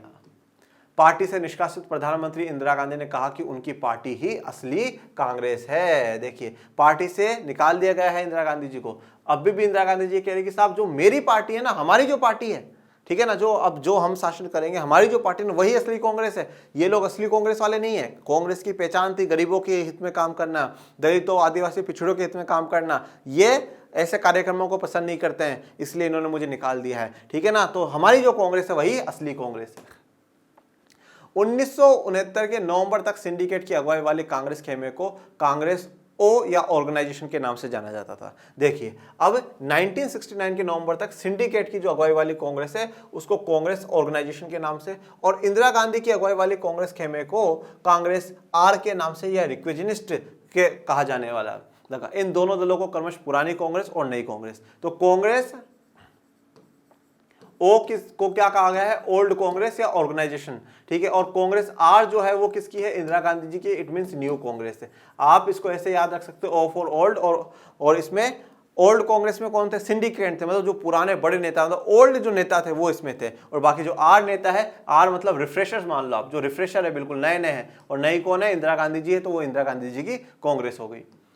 इंदिरा गांधी ने इसे समाजवादी और पुरातनपंथी तथा गरीबों के हिमायती और अमीरों की तरफदारी के बीच की लड़ाई करार दिया। तो उन्होंने बोला कि साहब मामला क्या है कि ये हमारे बीच की लड़ाई नहीं है, एक्चुअल में बात ये है कि मैं समाजवादी हूं, ठीक है, समाज के हित के लिए काम करने वाली हूं, और वो पुरातनपंथी है, वही पुरानी जो विचारधारा है उसी को लेकर के चलते हैं। वो नया बदलाव नहीं चाहते, वो लोगों को आगे नहीं आने देते, गरीबों को पिछड़ों को, ऐसे हैं। मैं गरीबों की हिमायती हूं, गरीबों के लिए भला करने वाली हूं, और वो लोग तो अमीरों की तरफदार हैं, वो तो अमीरों की पार्टी है, अमीरों के लिए सोचने वाले लोग हैं, ऐसा इंदिरा गांधी जी ने कहा। अब बात करते हैं पिरवी पर्स की समाप्ति। पिरवी पर्स, ये दोनों चीजें यानी शासक की निजी संपदा और भत्ते। देखिए, ये बात कही गई थी उस समय जब रजवाड़ों को मिलाया जा रहा था कि सब आपका जितना राज्य है, जितना शासन है, उस हिसाब से आपके आने वाली पीढ़ी को निजी संपत्ति, प्राइवेट प्रॉपर्टी रखने का अधिकार दिया जाएगा। और सरकार कुछ भत्ते, मतलब एक प्रकार का कुछ पेमेंट सरकार करेगी कि साहब कितना देना है, वो इस बात पे तय होगा कि आपका उस कितना बड़ा साम्राज्य था, कितना नहीं था, उस हिसाब से। ये जो दोनों हैं, इस बात को आधार मानकर तय की जाएगी कि जिस राज्य का विलय किया जाना है उसका विस्तार, राजस्व क्षमता कितनी है। तो ये पिरवी पर्स है। बहरहाल ये वंशानुगत विशेषाधिकार भारतीय संविधान में वर्णित सामाजिक समानता, सामाजिक और आर्थिक न्याय के सिद्धांतों से मेल नहीं खाता था। अब ये जो निजी संपदा है, भत्ते हैं, ये दिए जा रहे हैं, पर जो भारत का संविधान ये कहता है कि सामाजिक आर्थिक न्याय है, उसके सिद्धांतों के खिलाफ है, समानता के खिलाफ है। पिरवी वर्ष की व्यवस्था को खत्म करने के लिए सरकार ने 1970 में संविधान में संशोधन के प्रयास किए, लेकिन राज्यसभा में यह मंजूरी नहीं पा सका। अब पिरवी पर्स की व्यवस्था को खत्म करना चाहा सरकार ने 1970 में, ठीक है, संविधान में संशोधन के प्रयास भी किए, पर राज्यसभा में इसको मंजूरी नहीं मिल पाई, राज्यसभा में पास नहीं हो पाया। इसके बाद सरकार ने एक अध्यादेश जारी किया, लेकिन इसे सर्वोच्च न्यायालय ने निरस्त कर दिया। अध्यादेश का मतलब क्या होता है? अध्यादेश का मतलब होता है ऑर्डिनेंस। ये क्या है बच्चों कि एक प्रकार से जब देश में संसद नहीं चल रही हो, मतलब संसद तो 3 बार बैठती है, एक बजट का सत्र होता है, एक मानसून सत्र होता है और एक शीतकालीन सत्र होता है। जनरली आप कहें कि 3-4 महीने पूरे साल में बैठती, बाकी जब नहीं बैठ रही हो तब क्या करें? तो तब अगर कोई विशेष कानून लेकर के आना है या पारित करवाना होता है तो क्या करते हैं कि राष्ट्रपति जी एक आदेश जारी कर देते हैं और वो 6 महीने तक वैलिड रहता है। उसको हम क्या कहते हैं? अध्यादेश कहते हैं। पर उस अध्यादेश को सुप्रीम कोर्ट ने बोल दिया नहीं साहब, ये तो इतना कोई अर्जेंट था नहीं, ये तो निरस्त है, सुप्रीम कोर्ट ने निरस्त कर दिया, कैंसिल कर दिया। 1971 में मिली भारी जीत के बाद संविधान में संशोधन हुआ और इस तरह प्रीव्यू पर्स की समाप्ति की राह में मौजूद कानूनी अड़चनें खत्म हो गई। तो अब 1971 में चुनाव होंगे, कांग्रेस अच्छी खासी बहुमत के साथ आएगी, इंदिरा गांधी वाली कांग्रेस आएगी और इंदिरा गांधी जी इस प्रीव्यू पर्स को समाप्त कर देगी। अब आ जाइए 1971 का चुनाव और कांग्रेस का पूर्ण स्थापन। देखिए, जब 1969 में कांग्रेस दो भागों में बढ़ चुकी है नवंबर में, कांग्रेस ओ और कांग्रेस आर, कांग्रेस ओल्ड और कांग्रेस न्यू, कांग्रेस सिंडिकेट और कांग्रेस इंदिरा गांधी जी। उसके बाद जब प्रधानमंत्री को निकाल दिया गया कांग्रेस पार्टी से, तो इंदिरा गांधी जी के साथ जितने जो कांग्रेस के सांसद थे वो, और उन्होंने वामपंथी दलों का समर्थन लेकर के सरकार को बनाए रखा। पर उनको 1970 तक आते आते ऐसा महसूस हुआ कि यार मतलब एक प्रकार से मैं तो इन पर निर्भर ही हूँ, वामपंथियों पर, वामपंथी दल है उन पर या बाकी दलों पर, इन पर निर्भर हूँ। ऐसी निर्भरता तो अपन को चाहिए ही नहीं, बिल्कुल भी नहीं चाहिए। तो उन्होंने क्या करा, 1970 के दिसंबर में आकर करके राष्ट्रपति जी को कहा कि आप लोकसभा को भंग कर दीजिए। लोकसभा भंग करने का मतलब होता है कि लोकसभा के वापस से चुनाव कराए जाए। अब चुनाव होने कब चाहिए थे? 1972 में होने चाहिए थे, 1972 की फरवरी में होने चाहिए थे, ठीक है। पर ये 1971 की जनवरी फरवरी में ही हो जाएंगे, मतलब एक साल पहले ही चुनाव। ये भी इंदिरा गांधी जी का एक बोल्ड डिसीजन था, एक हिम्मत वाला फैसला था, क्योंकि जिस व्यक्ति की सरकार खुद डिगमगा रही हो, जिस व्यक्ति को पार्टी के बड़े नेताओं ने साथ छोड़ दिया हो, जो व्यक्ति की सरकार खुद दूसरे दलों के निर्भरता पे चल रही, वो इतना बोल्ड डिसीजन ले रही। हो सकता है कि अभी सरकार तो थी, अगले चुनाव में सरकार ही ना बने, पर वो व्यक्ति बोल्ड डिसीजन ले रही है। एक साल पहले उसने ये डिसीजन लिया कि लोकसभा भंग करो और नए चुनाव कराओ, और अब 1971 में 5वें आम चुनाव होंगे। कांग्रेस की टूट से इंदिरा गांधी की सरकार अल्पमत में आ गई। बहरहाल डीएमके, भारतीय कम्युनिस्ट पार्टी समेत कुछ अन्य दलों से प्राप्त मुद्दा आधारित समर्थन के बल पर इंदिरा गांधी की सरकार सत्ता में बनी रही। तो डीएमके का समर्थन लिया, कम्युनिस्ट पार्टी का समर्थन लिया और इंदिरा गांधी की सरकार बनी रही।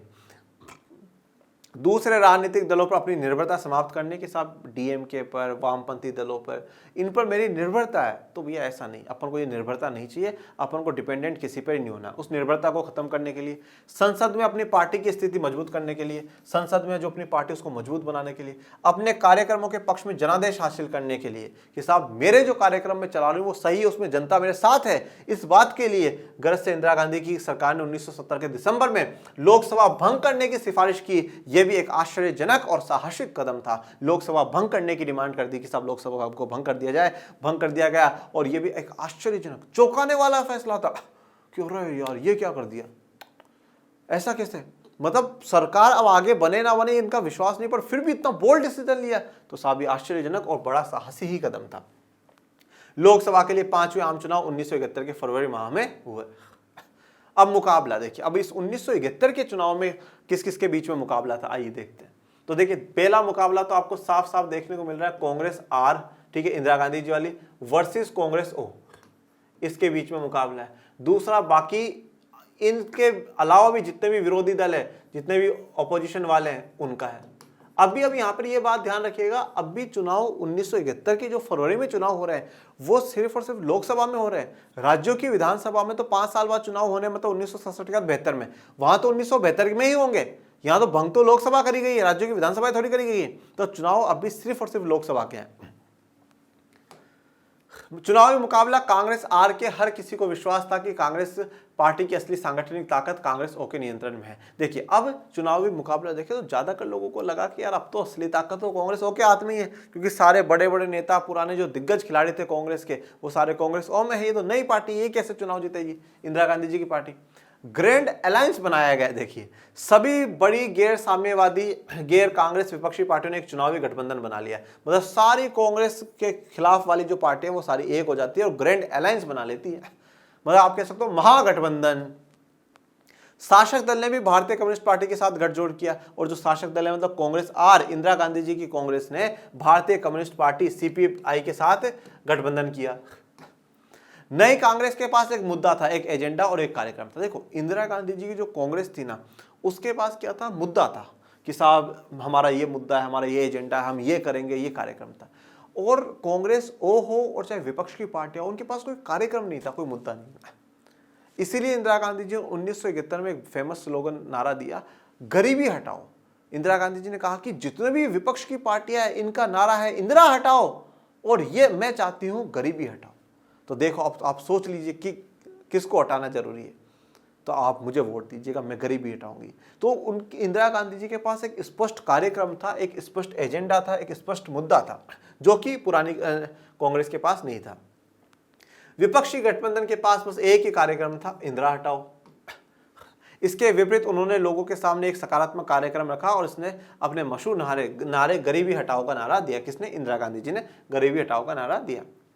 इंदिरा गांधी ने सार्वजनिक क्षेत्र की संवर्धी, ग्रामीण भूस्वामित्व और शहरी संपदा के परिसीमन, आय और अवसरों की असमानता की समाप्ति तथा पृथ्वी फर्श की समाप्ति पर अपने चुनाव अभियान में जोर दिया। तो गरीबी तो हटाना ही है, और सार्वजनिक क्षेत्र की संवर्धी मतलब सरकार के कंट्रोल में जो क्षेत्र हैं, जो उद्योग चल रहे हैं, जो सरकार कंट्रोल में उनकी ग्रोथ होगी, वो बढ़ोतरी होगी।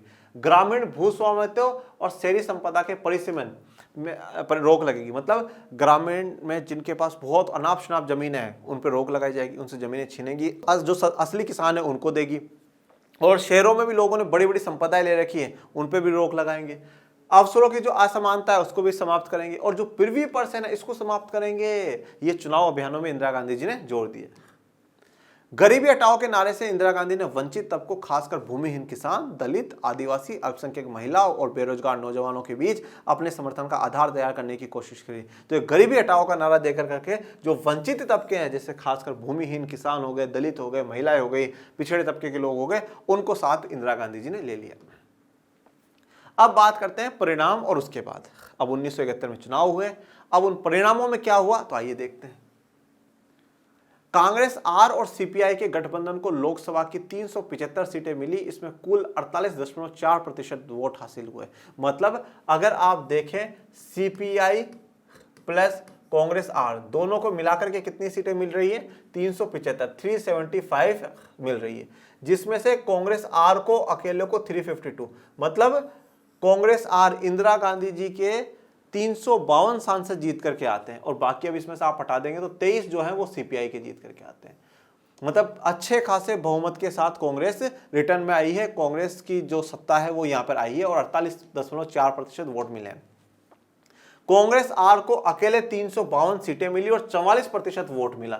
मतलब जो ये दावा किया जा रहा था कि असली कांग्रेस तो कांग्रेस ओ है, पुरानी वाली कांग्रेस है, वहां बड़े दिग्गज नेता हैं, वो उसके जीतने के ज्यादा चांसेस है, पर हुआ इसका बिल्कुल उल्टा कि कांग्रेस ओ को सिर्फ और सिर्फ 16 सीटें मिलती हैं, और जो कांग्रेस आर है, इंदिरा गांधी जी की कांग्रेस है, उसको 352 सीटें, % बहुमत मिल जाता है। और फिर इंदिरा गांधी जी कहती है कि भैया असली जो कांग्रेस है वो कौन सी है? मेरी वाली ही है, ये कांग्रेस आर ही है। कांग्रेस ओ के महज 16 सीटें मिली।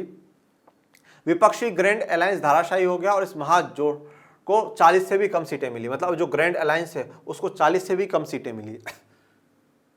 1971 के लोकसभा चुनाव के तुरंत बाद पूर्वी पाकिस्तान, अब बांग्लादेश में एक बड़ा राजनीतिक और सैन्य संकट उठ खड़ा हुआ। अब 1971 के चुनाव हुए फरवरी में। इंदिरा गांधी जी प्रचंड बहुमत के साथ जीत चुकी थी, और उसके बाद जब बांग्लादेश से ये आवाज़ उठी कि साहब हमें बचाओ, भारत हमारी मदद करे, तो भारत ने मदद करी। अगस्त 1971 में सोवियत संघ के साथ 20 साल की संधि करी, और फिर बाद में दिसंबर में आज के मौजूदा पाकिस्तान और उस समय के पश्चिमी पाकिस्तान से पूर्वी पाकिस्तान, आज के बांग्लादेश को आज़ाद कराने के लिए भारत ने लड़ाई लड़ी। और जब 1971 के में ये युद्ध होता है और पाकिस्तान को धूल चटा देते हैं भारत सरकार, भारत की आर्मी, तो उससे इंदिरा गांधी जी और भी लोकप्रिय हो जाती है, और भी फेमस हो जाती है। और फाइनली 1972 के जो राज्यों के विधानसभा के जो चुनाव होते हैं उनमें फिर से सारी जगह कांग्रेस की जय जयकार हो जाती है, कांग्रेस का झंडा लहरा जाता है। मतलब इंदिरा गांधी जी ने 1967 के बाद 2 चुनौतियां थी, एक खुद की छवि को मजबूत करना, और एक 1967 में जो कांग्रेस कमजोर हुई है उसको मजबूत करना। तो 1971 और 72 में ये चीजें हमें देखने को मिली। इंदिरा गांधी जी ने 1971 के चुनाव में ये दिखा दिया कि साहब मैं मजबूत हूँ, मुझे किसी की आवश्यकता नहीं है, मैं बिना किसी की निर्भरता के भी चुनाव जीत सकती हूँ। और 1972 के राज्यों के विधानसभा चुनाव में ये दिखा दिया कि कांग्रेस वापस से जीवित हो चुकी है, कांग्रेस वापस से अपने पुराने वाले पे चल चुकी है। 1972 के राज्य विधानसभा के चुनाव में उनकी पार्टी को व्यापक सफलता मिली। उन्हें गरीबों और वंचितों के रक्षक और एक मजबूत राष्ट्रवादी नेता के रूप में देखा गया। तो 1972 के राज्य विधानसभा चुनाव में उनकी पार्टी को व्यापक सफलता मिल गई, गरीबों और वंचितों का रक्षक देखा गया। क्योंकि 1971 में जो उन्होंने वादे करे थे, गरीबी हटाएंगे, ठीक है, गरीबी हटाओ, सार्वजनिक क्षेत्र की संवर्धी होगी, पृथ्वी पर्स को समाप्त करेंगे, ये सब कुछ, तो ये गरीबों और वंचितों का रक्षक माना गया। और पाकिस्तान को युद्ध हरा दिया, ठीक है, ये राष्ट्रवादी नेता की एक पहचान बन गई। कांग्रेस अब लगभग सभी राज्यों में सत्ता में थी, समाज के विभिन्न वर्गों में लोकप्रिय भी थी। ठीक है, तो कांग्रेस अब लगभग सभी राज्यों में सत्ता में आ गई और समाज के विभिन्न जो वर्ग है उसमें कांग्रेस अब लोकप्रिय भी थी। महज 4 साल की अवधि में इंदिरा गांधी ने अपने नेतृत्व और कांग्रेस पार्टी के प्रभुत्व के सामने खड़ी चुनौतियों को धूल चटा दी थी। तो 4 साल के पीरियड के अंदर 1961 से 71 के बीच में 4 साल में अपना नेतृत्व भी मजबूत करा और कांग्रेस पार्टी का प्रभुत्व वापस से बढ़ा दिया और कांग्रेस पार्टी की फिर से जय जयकार करवा दी। अब बात करते हैं कांग्रेस प्रणाली का पुनर्स्थापन। देखिए, एक कांग्रेस शुरुआत से जो हम जानते आ रहे हैं वो है, और अब एक कांग्रेस जो है 1969 के बाद जो बंटवारा हुआ कांग्रेस ओ और आर का, तो क्या इंदिरा गांधी जी ने कांग्रेस आर के रूप में वापस से क्या वो पुरानी वाली कांग्रेस स्थापित हुई थी, या जो पुरानी जो कांग्रेस थी उसमें और इंदिरा गांधी जी की कांग्रेस में कोई बदलाव था, कोई चेंजेस थे या नहीं थे? बहरहाल कांग्रेस प्रणाली के पूर्ण स्थापन का क्या मतलब निकलता है, तो मतलब कांग्रेस प्रणाली के पूर्ण स्थापन, रिस्टोरेशन होने का क्या अर्थ हम लोग निकाल सकते हैं? इंदिरा गांधी ने जो कुछ किया वह पुरानी कांग्रेस को पुनर्जीवित करने का काम नहीं था। कई मामलों में ये पार्टी इंदिरा गांधी के हाथों नई तर्ज पर बनी थी। तो देखिए, तो इस प्रकार से इंदिरा गांधी जी ने जो किया वो पुरानी कांग्रेस को जीवित करने वाला काम नहीं था कि उसको वापस से जीवित कराया। मतलब कहीं ना कहीं इंदिरा गांधी जी के हाथ से वापस से नए प्रकार से एक नई पार्टी का ही निर्माण हुआ है। इस पार्टी को लोकप्रियता के लिहाज से वही स्थान प्राप्त था जो उसे शुरुआती दौर में हासिल था, लेकिन ये अलग किस्म की पार्टी थी। देखिए, अब अगर आप देखें 71-72 में तो जितनी पॉपुलैरिटी कांग्रेस को शुरुआती दौर में थी, 1950 के दौर में थी, वही वापस मिल चुकी है। पर फिर भी कहीं ना कहीं अब जो कांग्रेस आर थी वो एक अलग किस्म की, एक नए प्रकार की पार्टी थी। इस कांग्रेस पार्टी के भीतर कई गुट नहीं थे, यानी अब वह विभिन्न मतों और हितों को एक साथ लेकर चलने वाली पार्टी नहीं थी। तो पहले जो कांग्रेस थी नेहरू जी के दौर वाली कांग्रेस थी, जिसके लिए कहा गया था कि सामाजिक और विचारधारात्मक गठबंधन है इस कांग्रेस का। वहां पर अलग अलग जो समुदाय गुट है उनकी बात सुनी जाती है, लोग बाहर नहीं जाना चाहते कांग्रेस से, कांग्रेस के अंदर समस्याओं का समाधान कर लेते हैं। पर अब वो कांग्रेस नहीं रही थी। अब कांग्रेस में किसी मत को, किसी विचार को नहीं, अब सब कुछ जो था इंदिरा गांधी जी के हिसाब से था। अब वो पहले वाली पुरानी वाली कांग्रेस नहीं रही थी। इस पार्टी ने चुनाव जीते, लेकिन इस जीत के लिए पार्टी कुछ सामाजिक वर्गों जैसे गरीब, महिला, दलित, आदिवासी और अल्पसंख्यकों पर ज्यादा निर्भर थी। तो कांग्रेस ने चुनाव जीते, प्रचंड बहुमत के साथ जीते, पर वो इन वर्गों पर अब ज्यादा निर्भर थी। जो कांग्रेस उभरकर सामने आई वह एकदम नई कांग्रेस थी। इंदिरा गांधी ने कांग्रेस प्रणाली को पूर्ण स्थापित जरूर किया, लेकिन कांग्रेस प्रणाली की प्रकृति को बदल करके। तो कांग्रेस को पूर्ण स्थापित जरूर किया, पर कांग्रेस प्रणाली की प्रकृति, नेचर को बदल दिया। जहां पे कांग्रेस की पहले ये प्रणाली थी कि पूरा एक सामाजिक और विचारधारात्मक गठबंधन था, अब वो नहीं था। अब कांग्रेस में ऐसा था कि सब एक ही विचार जो है वो चल रहा है, और उतना फैलाव नहीं जितना पहले के कांग्रेस में था। कांग्रेस प्रणाली के भीतर हर तनाव और संघर्ष को पचा लेने की क्षमता थी। पहले की कांग्रेस में हर तनाव को, हर संघर्ष को पचा लिया जाता था। कांग्रेस प्रणाली को इसी खासियत के कारण जाना जाता था, लेकिन नई कांग्रेस ज्यादा लोकप्रिय होने के बावजूद इस क्षमता से हीन थी। तो कांग्रेस आर बड़ी लोकप्रिय थी, फेमस थी, बट ये वाला जो गुण था ना कि हर तनाव, हर संघर्ष को पचा लेना, हर सामाजिक वर्ग को, हर विचारधारा को साथ ले लेना, वो गुण अब इस कांग्रेस में नहीं था। कांग्रेस ने अपनी पकड़ मजबूत की और इंदिरा गांधी की राजनीतिक हैसियत अप्रत्याशित रूप से बढ़ी, लेकिन जनता की आकांक्षाओं की अभिव्यक्ति की लोकतांत्रिक जमीन छोटी पड़ती गई। अब देखिए, कांग्रेस ने अपनी पकड़ भी मजबूत करी, इंदिरा गांधी जी की राजनीतिक हैसियत भी बढ़ी, ठीक है, पर धीरे धीरे जो जनताओं की आकांक्षाओं की जो अभिव्यक्ति थी, मतलब जो लोकतांत्रिक रास्ता था, उसमें कहीं ना कहीं समस्या आना शुरू हो गई। अब जब लोकतांत्रिक रास्ते में किस प्रकार से समस्या आई, किस प्रकार से एक पॉपुलर नेता, जो पॉपुलर लीडर है इंदिरा गांधी जी, ऐसे कौन सी घटनाएं घटी जिसके कारण इंदिरा गांधी जी को एक एक सीट के लिए तरसना पड़ जाता है? ऐसा क्या हुआ जहां पर इंदिरा गांधी जी की बहुत बुरी वाली डिफीट होती? ऐसा कौन सा दौर था जिसको भारत के लोकतांत्रिक संकट के नाम से जाना गया? ऐसा क्या हुआ जिसके लिए कहा जा रहा है कि जनता की आकांक्षाओं की, लोकतंत्र की जमीन छोटी पड़ती गई? व्हाई? ऐसा क्या हुआ? और ऐसा क्या हुआ है अगर आपको जानना है तो हम अगले अध्याय के वन शॉट में जानेंगे, जो किसके ऊपर है, आपातकाल के ऊपर होगा। ओके, इसी के साथ आज का हमारा वन शॉट है वो पूरा कंप्लीट हो गया है। आपको आज का वन शॉट कैसा लगा ये जरूर बताइएगा। और मेरे प्यारे विद्यार्थियों, आप सभी पढ़ते रहिए, आगे बढ़ते रहिए और आपके अपने चैनल लर्न एंड आर्ट्स को ज़्यादा से ज़्यादा लाइक शेयर सब्सक्राइब करते रहिए। डिस्क्रिप्शन में टेलीग्राम चैनल का लिंक दे रखा है, प्लीज़ उसको भी ज्वाइन कर लीजिएगा, जिससे आपको सभी नवीन जानकारियाँ मिलती रहे। और मेरे प्यारे विद्यार्थियों, पढ़ते रहिएगा, आगे बढ़ते रहिएगा। मैं मिलूंगा आपको अगले ऐसे किसी शानदार वन शॉट में। तब तक के लिए थैंक यू सो मच। जय हिंद, जय भारत।